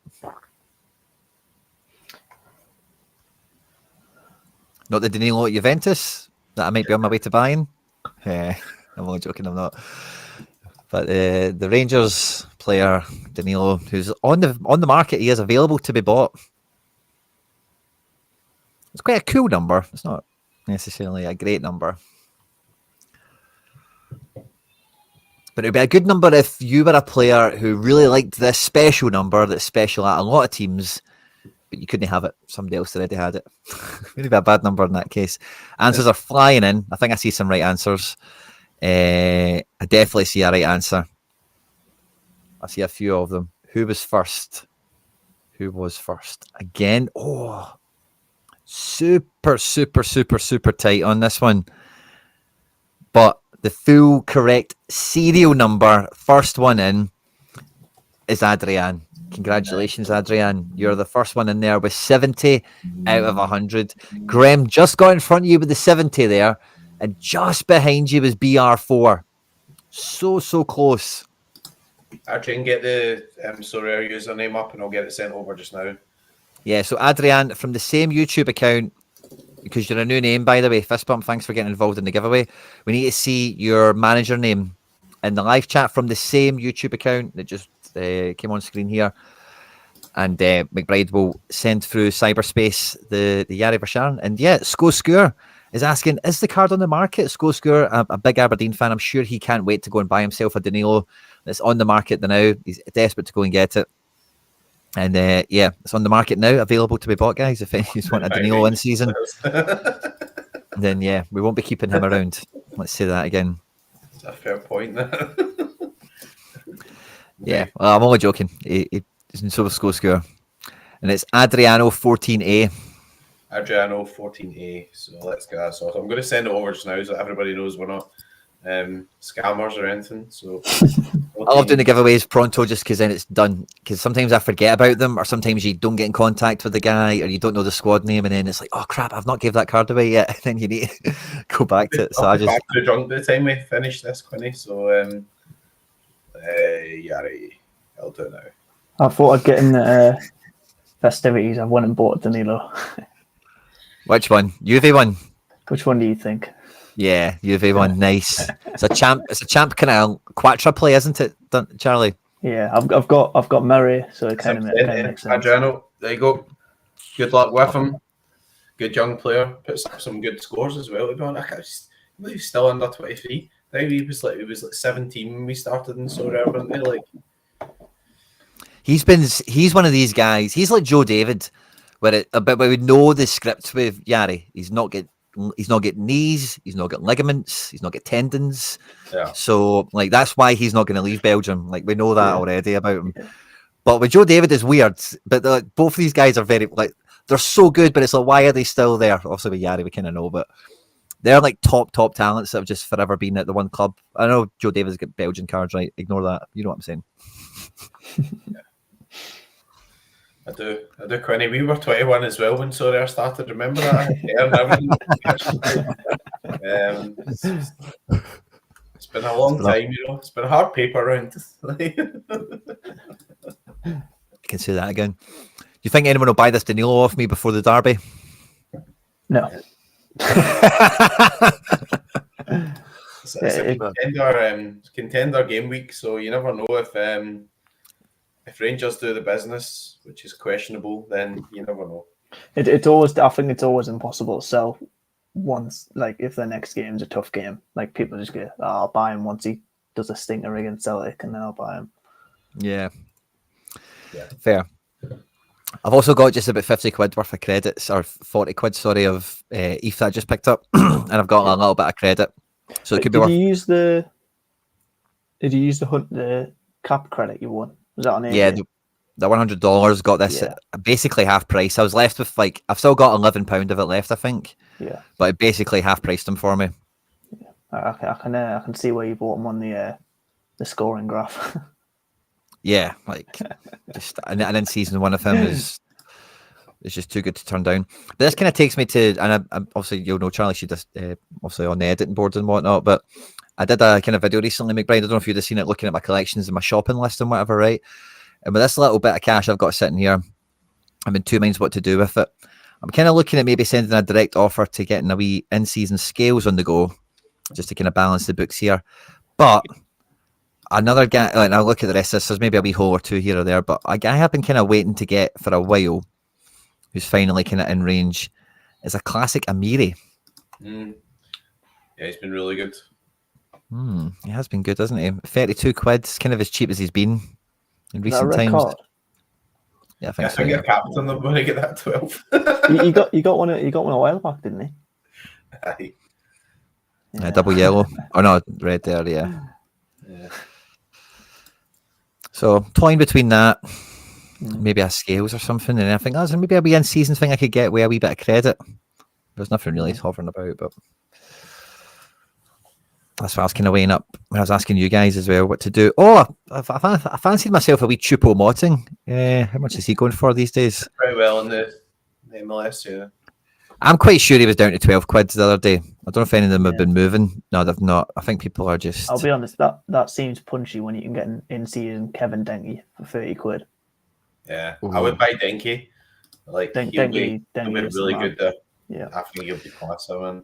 See, you say that, right? Denke could be class, but I remember a guy called Brenner going to MLS and was meant to be class and firmly wasn't. Whereas with Choupo-Moting and like some of these older guys like Benteke and whatever, like MLS goalkeepers are training dummies. Yeah, I mean, to some of these guys that are proper good, you know what I mean? It's just training for them, really. Like, in terms of like training for Bayern Munich and PSG, like that training session is like at home to Salt Lake. Maybe not Salt Lake recently, but normally they're pish, you know, but like something like that. So I don't know. I've got a bit more confidence in the older guys that move into MLS sometimes rather than the wonder kids, because sometimes I think it's more Acosta not re-signing for Cincinnati. Quinny. I think like with Denke, like it's one of those where you want to buy him if Acosta's there. Everything seems to be up in the air with Cincy, with Acosta and who's the other kid? Oriano. It seems to be a bit up in the air. They obviously got Denke done quite early, and I thought that was maybe a sign to tell them to like stay. Like, look, we mean business. We're going to go for it, but who knows? Graham might be onto something here. Think he bites on that? I just send him out a Danilo instead. How much is it? Get him right out of the gallery. 30 quid, 30 quid. Yeah, probably. I got an Armstrong for 7 quid. I was buzzing with that. Quinny, I think you really need a Scaldini. I was thinking about it there. It took me a bit longer because I've had 3 Maggio now. But you need a Scaldini in your armory. come on. You can't be on talking about Scaldini and everything on Twitter, not having in-season Scaldini. Get it done. How many So have we've you sent got? Basil the trade offer. I've got an Aberdeen one and one Celtic one. He only has 2 Celtics. Do you play 5 in seasons? Like, do you have one guy that you just normally chuck in that's got good XP for the classic? I do kind of need to slice classics in at the moment, but that's kind of like the only guys that are left on this is Scales, McGregor, and that's it. I don't think there's anyone else I would buy out of this. McGregor's in season is not getting any cheaper because he's just Mr. fucking. He plays all the time. Don't need to worry about that. You know what I mean? And he's not really dropping. You know, he's proper Vanakin level now, isn't he? You know, just like plug him and play him. You know, Definitely. so his price isn't coming down. But Scales, maybe I'll. Rejected your offer because he wants money. Cheeky bugger. You put a penny on it and see what he wants. Cheeky bugger. Why doesn't he just ask for like 20 quid or something? That is a Rangers player, I suppose. In season contender, he probably doesn't value too well in this kind of setting. If you ask for 20 quid, I'm just going to give you the 20 quid just to get him out of your gallery, right? Like, I'll just send you 20 quid, just get him out of your gallery. I can't say him wanting loads on top, to be fair, because they're kind of the same value, aren't they? Really? Yeah. And this is classic, you know what I mean? Which doesn't sell generally is the stereotype, you know? Has been cheaper as well. Yeah. It better be like 2 quid or something. If it's that, I'd be surprised if it's more than like 6. Something like that. If it's something like, and then yes, I think if we can get that done, if we can swap Danilo for Amiri, I might just send a direct offer and get in-season Scals. Yeah, it's annoying that you can't get any auctions or instant buys at anywhere near reasonable now, isn't it? I find that a lot of the in-seasons, like, you're now forced to the secondary because the instant buys are like 2x the price and you're just not getting auctions. Or you need to save up your market credits, maybe. Yeah. And just go, oh, Jesus, man, he's so inflated that you need to... Just take them out of credit hit and just pay it stupid, So yeah, interesting. We see if we hustle and a grind, see if I can get that on the go. We've got a notification. Counter is in. 15 quid. Basil. That's bad. Basil. Rude. Wow. Basil. Basil's a friend of the channel. I know he wouldn't do this personally. This is Basil Bot, of course. But Basil P is a good guy, and Jesus, I don't think he would be. Oh, it is a Rangers player, so like the bot has done the right thing. Let's be honest about it. He is worth half of the list price. That's the way Rangers operate. You know what I mean? Like that's just the way it is. So I get the bot. The bot works perfectly, but it's not working for me right now. So I like that, but we might go back for that. I wonder if someone would bite on Scales for Danilo. Probably not, because there's no bots. And another thing I was weighing up was the last Carter Vickers I don't own. And this would bring me up to 4 Vickers. He's up to 60 quid now. He was down at like 40. Do you need 4? I wouldn't mind it. Really? Where do you play them all? Kind of everywhere, I suppose. Like if I had another one, if I look at my teams for this week, if I had another one, now I've actually not. It's probably better to look at last week because I didn't play Vickers this game week. Yeah, like obviously you kind of guess when he's going to get rotated out. So like in a game week where you know he's starting, like where do you play them? Like I would have maybe put him in classic here. Yeah. Okay. Or here. You know what I mean? He'd have took one of those 2 spots maybe, or he could have took this team, which had Mullenstein in it. I think you're exposing that 4. And then if it doesn't, then I can go in a hedge team. Yeah. Which the defence quality down here is pretty minging, you know, so. Except for Scales, obviously, in that hedge lineup that was pish. But yeah, so I'm kind of just. I don't really care about this. It's max utility. If I think Vickers is, I want to be in a situation where if Vickers is the only nailed defender for this coming game week, I can play a million of them. You know, just sideline everyone and just go all combos of mids, all combos of forwards. These guys, you know. Nah, I don't think so. He's actually been linked to Leverkusen today. McBride was the first one to send me the link. Really? Yeah. I think he's a great. I think he's a great replacement for Jonathan Tah, but there's no way he's going to pass a medical for Leverkusen, and there's no way he's going to be a starter. He's not getting in ahead of Tapsoba and I don't Chappie. think he's anywhere near that level. I think he could play at that level, no problem. Like really? Like Bundesliga, yeah. Like, but he's not going to be the best 11. He's not going to be a starter. Like, look at Starfield in La Liga, and Jens wasn't. When Jens is fit, he's all right. And but Starfield went bottom end of the Liga, and he's not nailed. Yeah, it's kind of a bit nailed now. Yeah, it was the last month or so he's been pretty. The last month or two he's been up there. But I agree. I don't think he makes the team. I think he's in the squad, and then he's like another Aliesh Garcia, another just another one of those guys that they've got too many in their positions. So I think he's like that level, like easily. Like I could see them signing him in theory, but I don't see him passing a medical where they want to pay the multiples of millions. We've passed the medical anywhere, to be honest, by MLS. Yeah, like we've just signed a 5-year deal with him, so Celtic are going to want 25 mil, 20 mil. Like easy. Our best defender on paper, star man. So that's not going to happen. Like it's just not going to happen. But yeah, he'd be a great fourth choice, maybe third, depending on who else is in the squad if somebody leaves and all that. Yeah, like these guys have all done decent when they've left into Champion Euro, but yeah, with mixed overall success ultimately. But it's not a big step to imagine a defender does well. Frimpong, of course, at Leverkusen. Former boy. Not an guy Frimpong, is he? No, he doesn't like his all around anymore, does he? He did there was a period where his AA was all right, but he's been getting bombed this season, hasn't he? Front now, isn't he? Yeah. He's been pish. I think Carter Vickers gets linked away like every transfer window, really. So I wouldn't. It kind of does he? Every window. Yeah, I mean, I'm pretty sure in the summer Romano had linked to somebody.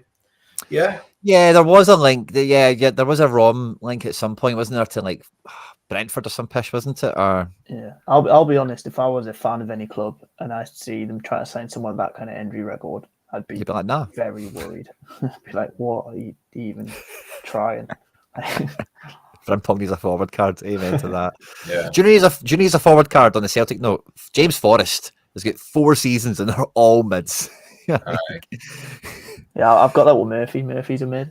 It's just no forwards for him. No. Yeah, I agree with that. What's the scores on the doors for the games tonight? Well, I was going to say to you, McBride, did you see what Basel came back with? What would you guess? How much money did they want on top? Like 15 quid or something. Spot on. 15 quid. That's these Basil's a good guy, by the way, so I'm not yes, I said that anyway. But Basil P, top guy. Basil Bot, maybe not. Yeah, I just try to make money, obviously. So yeah, and the thing is, some people pay it, and that's where the bots make some money. So fair play. And a lot of times they'll take cards that other people will not take as well. So. But yeah, I mean, like linking that on, like you were saying earlier about the scouting, Quinny. So, I really like the scouting area and what Sorare are trying to do with that. But what I don't really get just now is like how the game aligns with scouting. So obviously, like when you get to the early access cards, or Denkies went to MLS, and you've got having Lozano's went to MLS, and you've all this movement about and stuff. But I think you need to get a lot more cap competitions back in before you start talking about scouting again. Because the whole message last season was stars will be stars and you buy the best cards. I think what people are starting to realise now is that maybe 70-80% of the cards don't really have a lot of value outside collections now. So if you have your 220s and your 240s and stuff, then you can start beating the cap. So hopefully that's a sign of moving back towards those competitions where there's a skill element to it, and it's not about you need Vinicius Junior, you need Mbappe, and you need blah blah blah. Mbappe's a bad but you know what I mean? It's not about buying those guys, it's about who's the guy this weekend who's got a last 15 of 40 who you think will get a decisive and you'll beat the cap by 20. That type of stuff will bring back the fun and the trading, and that's where the sort of scouting centre and things will be quite valuable. So if we move back towards that, I think that'll be good. I'll be honest, I disagree on the cap stuff, to be honest. Like I feel that is just moving back to where we were 18 months ago, and that were the reasons why the stars weren't stars. I feel like some of the tier 3s and tier 4s can be valuable in the new system, especially in the league system, whereas you see the Wolves players that are, well, Quinny, pretty shit. And they can win. Like Quinny said, Guedes, someone like Lamina, someone like Doherty, who is, let's be honest, been pretty horrendous for about 2 years, and he's popped out back-to-back 90s. I do see. The cap, though. So like the good thing with the caps is that he would fit the cap. Do you know what I mean? Like, I'm not saying like you do the cap 240 where you Ethereum or whatever, but like you kind of try and get the guys who've got similar averages to play against the cards with similar averages, and then like they have some value out with. Because see, the moment, right, there's a lot of guys where like people are just buying them to fill out their collections, but they have no actual use in the game because you know that they're only averaging low down. But if they're playing against somebody else of a similar average, then they might actually be quite useful. So, yeah.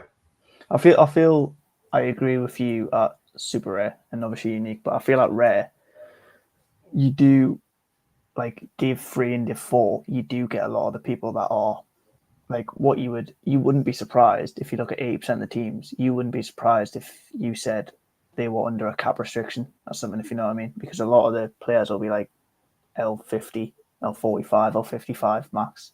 Yeah.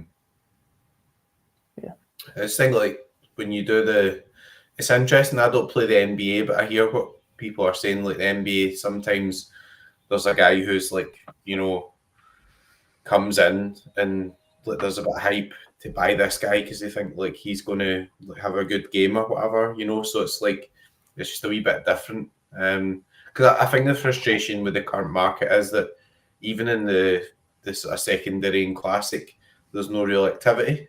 So like if Sorare can promote some activity, then that'll make them some 5% as well.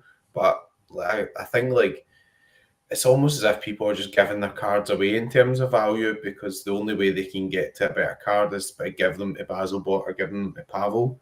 But at the end of the day, these guys are pulling your pants down, right? They're like, they're only in it for the extra percentage that's going to make them some money. Whereas like it kind of used to be like you could see there'd be a good fixture at the weekend and you would want a couple of those guys in the team or whatever. So like, I don't know. Yeah, I feel a lot of the lower down tiers, I feel a lot of people are just quite short term on it. Like if you look at, like I know, like Harry Trades, he's had his Dean Howson. Everyone who probably watched that reward opening, a lot of the people would have said, that's awful. You should swap that and stuff like that. And he's completely useless. He'll have no utility.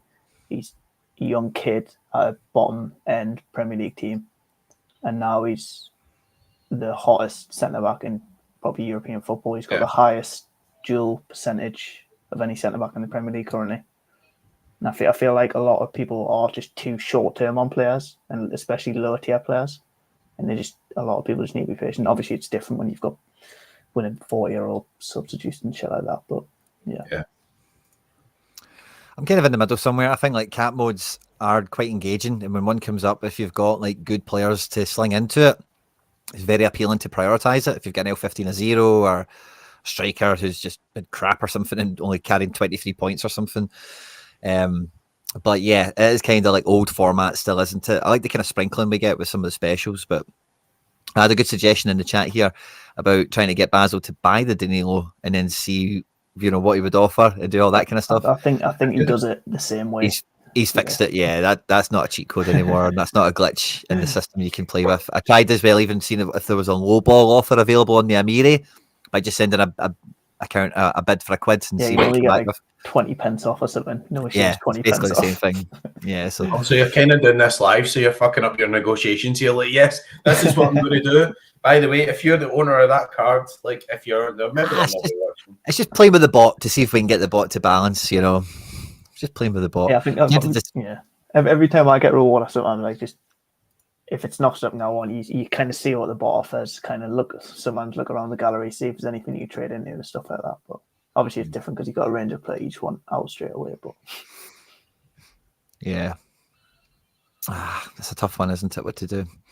So yeah, I've still got a wee kind of quandary for myself, at least anyway. We gave away that limited card, which was lovely as well. Thanks a lot, McBride, for your generosity. No problems. And I don't think there was anything else to really. I was just thinking if there was anything else I was nicer about with on this screen here, but it was just having a wee look at spending that last couple of quids. But scores on the doors, McBride, you asked about. Let's have a wee peek at the Brighton game because apparently João Pedro's tried to smash somebody and he's about to get sent off. So, oh, really? This game's been all action, yeah. Got away with it. Wow. That's a shame. I could do a Ruta starting the next game. Swang the elbow hard, but missed. Ref going to the screen. Wow. And then, yeah, got away with it. Wow. So off the hook there, João Pedro. And McBride, did you know that your favourite João Pedro plays for Hull? Yes. I've got him in my Cap 240 team super rare this game week. I just realised like he moved back here, so I can't believe how bad he was when he moved to Fenerbahce. Remember, he used to be like really good in Serie A. He was like on pens, phenomenal kicks, and he was like really good, and he just went to pot for like years and years and years. So interesting. But by the way, Quinny, you'll not be able to show up, but I've sent you this video of the elbow. I can't believe you've not been sent off for that. That's horrendous. We can play it without the sound, maybe. I wouldn't play it. Is it like attempted murder? I'll show one take on it, right? Yeah, show a freeze frame if you can. Like just pausing it. He's not murdered them, but it's attempted murder. Right, let's. Right, you ready, guys? We'll get 5 seconds of it. Ce sont les faiblesses du Brésilien. 2 seconds was enough. Did you see that? In case you blinked. Ce sont les faiblesses du Brésilien. That was like one of my old moves at a nightclub where I would go in and be like, yeah, nah, she's not going to snog me. I'm like, right here, as I'm going to the bar. Oh, that is... That's scandalous. I would not been sent off for that. That's really bad. Aye. Well, he's definitely not got a career in MMA after this, has he? Missing a shot like that from point blank range without a guard, you know? Yeah. Anyway, on positive news there, the Rugen's currently flying. Yeah. So yeah, let's hope there's a last minute Brighton goal that involves some of our players, maybe some of yours as well. But I think that's all. Yeah. I won a limited Van Heck out of the Christmas present thing. So I've got him in a limited team. So these are other scores I've got on the go. There's Arsenal. Yeah. Arsenal scoring well, the defenders. Yeah, a lot of A in the first half. No clean sheet bonus in effect yet. That's lovely to see. Trossard over must have been a midfielder. Saka's injured. No, but who's in the projections? Because it was a front three of Havertz, Martinelli, and Jesus. And then it was a midfield three of Odegaard, Rice. They played that last week. They played Havertz centre mid because they brought Jesus in. But I don't know. Maybe it was like a party or something. I don't know. Maybe. Party boy.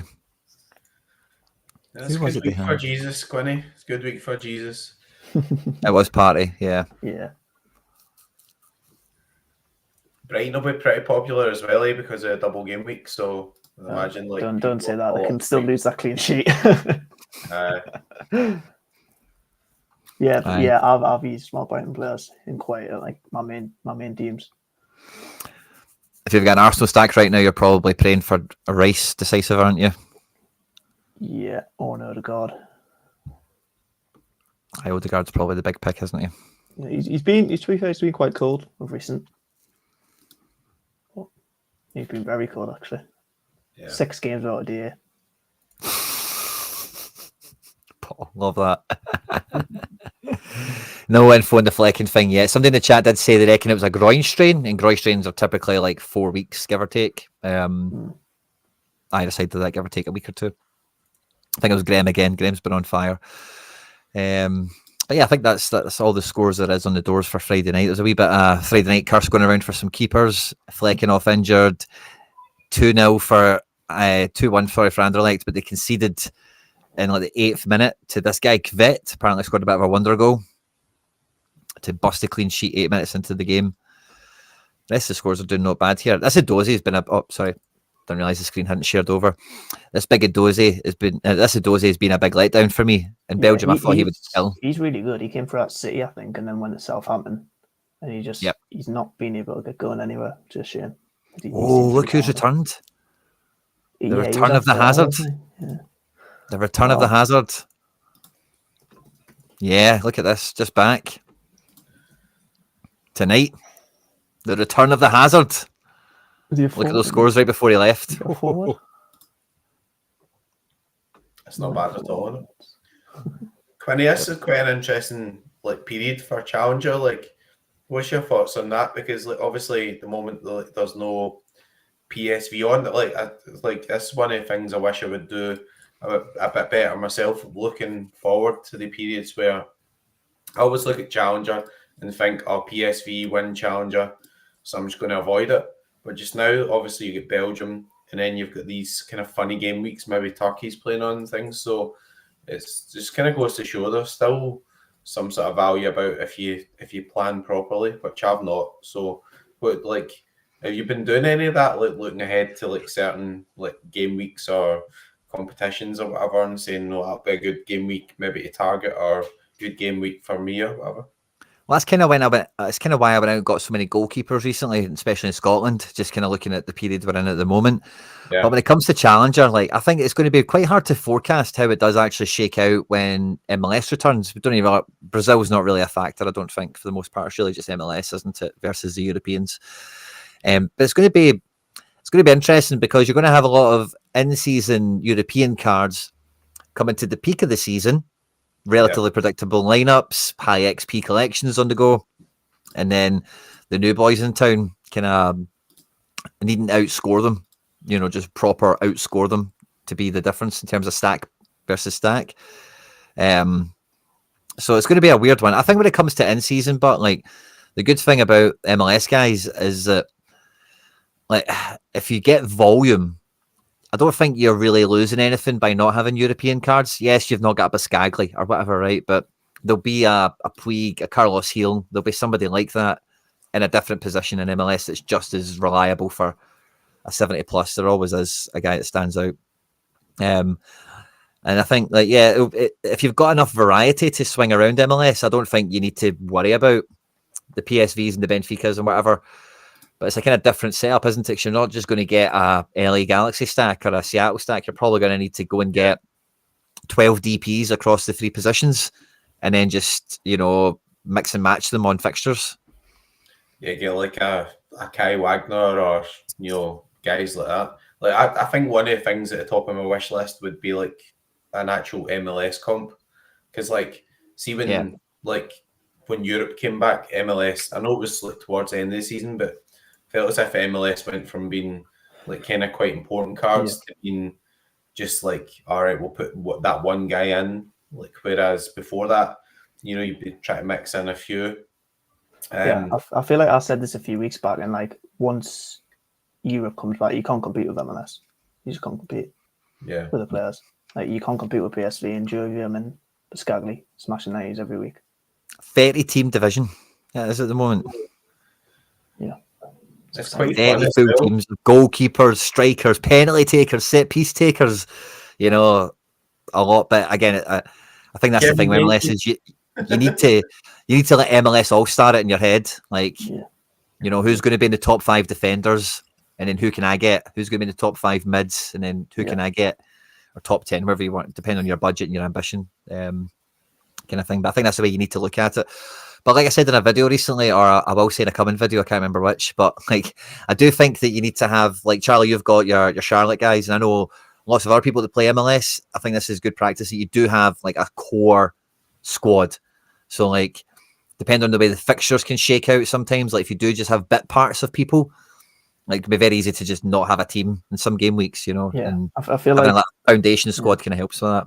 a lot of the players you kind of need home games for MLS, so having that core does help. Obviously, like if you've got a lot of DPs, like not all of them are Messi's and just they can do it home and away in whatever game. Like you kind of need the good fixtures for like a core, and then you have your Messi and a Puig when fit as your extra. We all know McBride is a Nashville homer.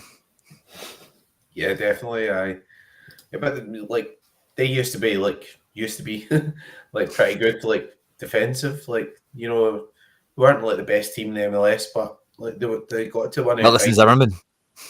Yeah, Wilson Zimmerman, and obviously Mukhtar was like pretty reliable. So you put like one or two. Fanny gets all the fanny. That's a shout from you every week on my phone. Fanny, I know.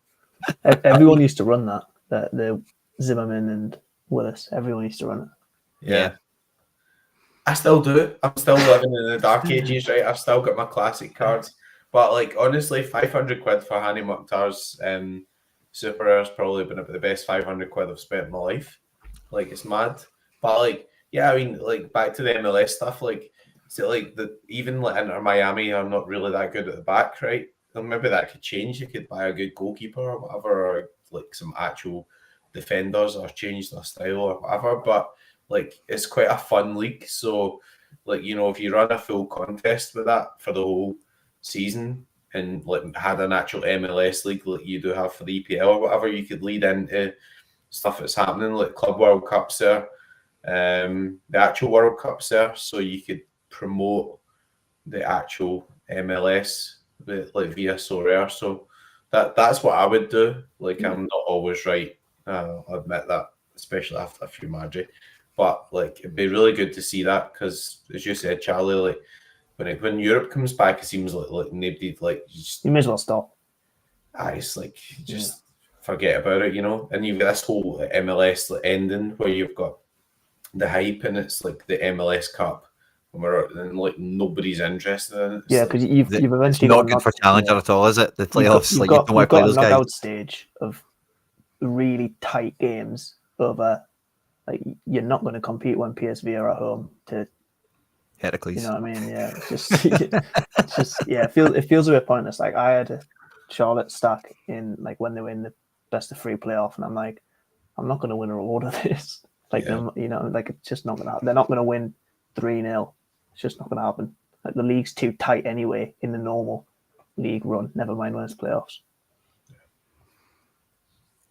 I think we're working towards that though. There's been a lot more segregation and like, Nep said earlier, I don't want to win some contender player or whatever and with my Arsenal stack and like, obviously he's buying these Premier League cards because he wants to play in the Premier League. And that's the answer to that, right? A lot of people don't want to buy someone from Japan or it could be other reasons other than not wanting to have a card for that league. It's hard to get information and they don't. Nobody wants to win Rangers cards. Yeah, I know. I don't know them. It's just like, oh well, Celtic are winning everything. No, this is terrible. 12 points ahead and everything. Everybody's got hypothermia and Govan. So, shocking over there, honestly. It's like Madrid here over in Parkhead and it's freezing in Govan.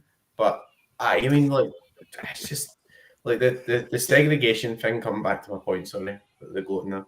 The segregation thing is is working better, I think, to be honest, because I get why somebody who just plays Premier League just really wouldn't want to actually win a contender card. And also, he was saying like, I don't want to poison my essence and like have a chance of winning the card outside that league. But that's then like preventing him from going and playing in those leagues as well. So if there was some solution to that, then you kind of. I think that's a kind of stage, but isn't it?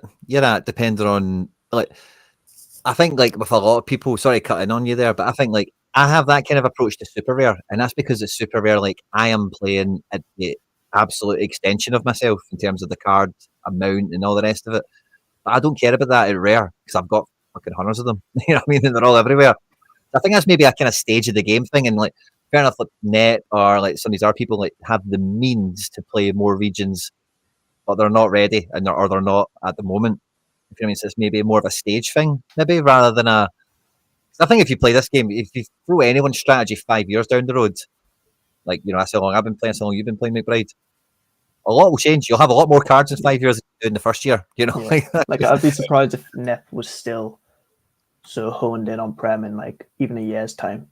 Like maybe moves out of La Liga, gets a Atletico stack, or moves out of Bundesliga and gets a Bayern stack. Like he does have a big appetite for the game. Nep as an individual, but I agree with. I think many people who play this, like the longer you play it, you will have more cards. And they'll find themselves in different parts of the world. And like I play Challenger off of bits and gallery and in collections. Sorry, I've not bought any Challenger cards. I actively sell them, but I have them because of guys transferring out of collections I won't sell.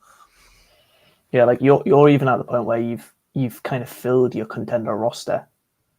Like you've got a keeper in every team. You've got all in season full, all classic full, to the point where you're going to limited. Like your next move would have to be outside of contender. Yeah. I suppose it's interesting as well because you win a card outside your region, then you're tempted to go and buy a collection to go with them or a team to go with them as well. So like that element of things is like quite good. But just because you said that and Nep said it as well, and just thinking like, is that becoming a bit of a theme? You don't want that becoming a bit of a theme that people don't want to poison their essence. But I think like what Sorare have done now, where they tell you what region your essence come from, is really good.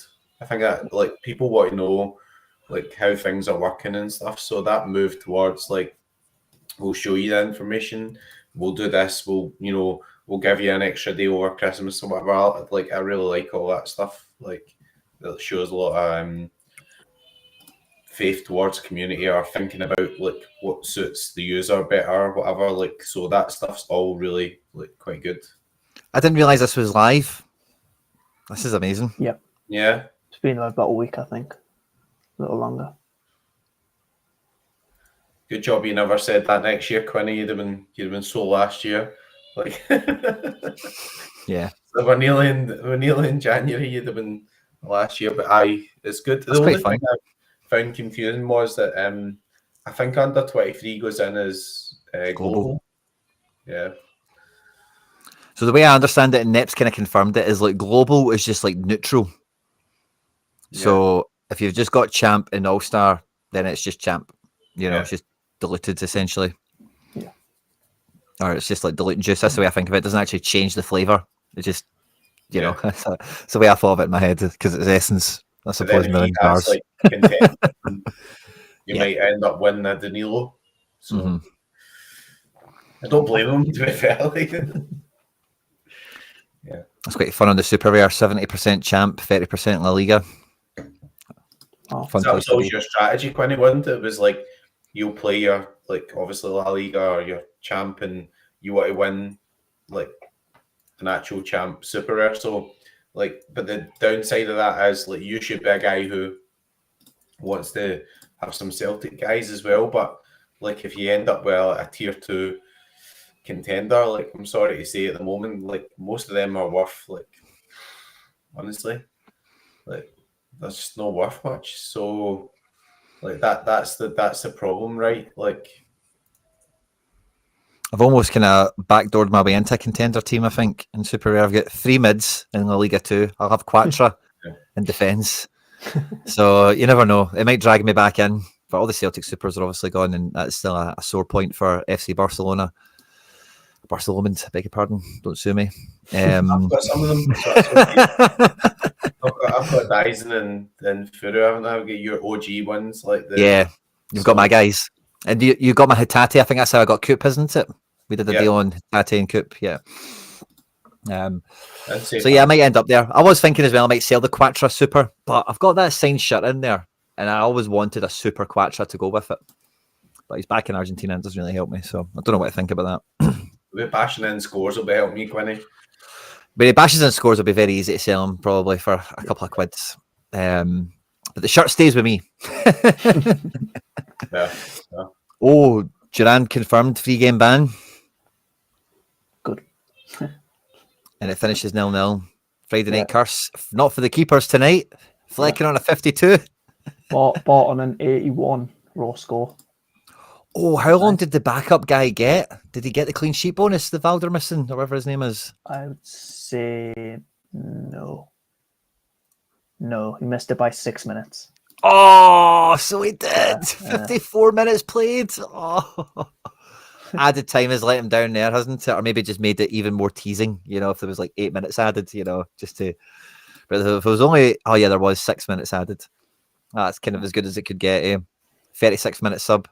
He did get injured earlier, Flecken, and he tried to play on. I remember someone in the live chat saying that. So Flecken has actually screwed everyone. I don't think, actually, he's not screwed anyone because no one would have played that guy. Yeah. Nobody's playing Valdermissen, are they? Probably not. Yeah. So I don't think that's that. Yeah, it's a non-thing. Ignore me. But yeah, Big Matt, 67 minutes. That feels good. Feels like it's getting him prepped to be the man. Look how good this side of the pitch played. Yeah, that is double game week, remember? Oh, yeah. So you've got another go. Yeah. I wish my brain was still here, so I'm kind of ready to outro us out of here. But yeah. Oh, there he is. Just basically, McBride, I think that's us an outro time. You call me Scrooge again there? Aye. No. But yeah, I think that's about us, guys. We've been running for about 2 hours. It's been a great night. Friday night curse, not for the keepers tonight. For Bruggen on an 81. Massive score. Never mind the defensive stack, by the way. Brighton defense stack. If people are playing Van Hecke with Bart, aren't they? No two ways about it.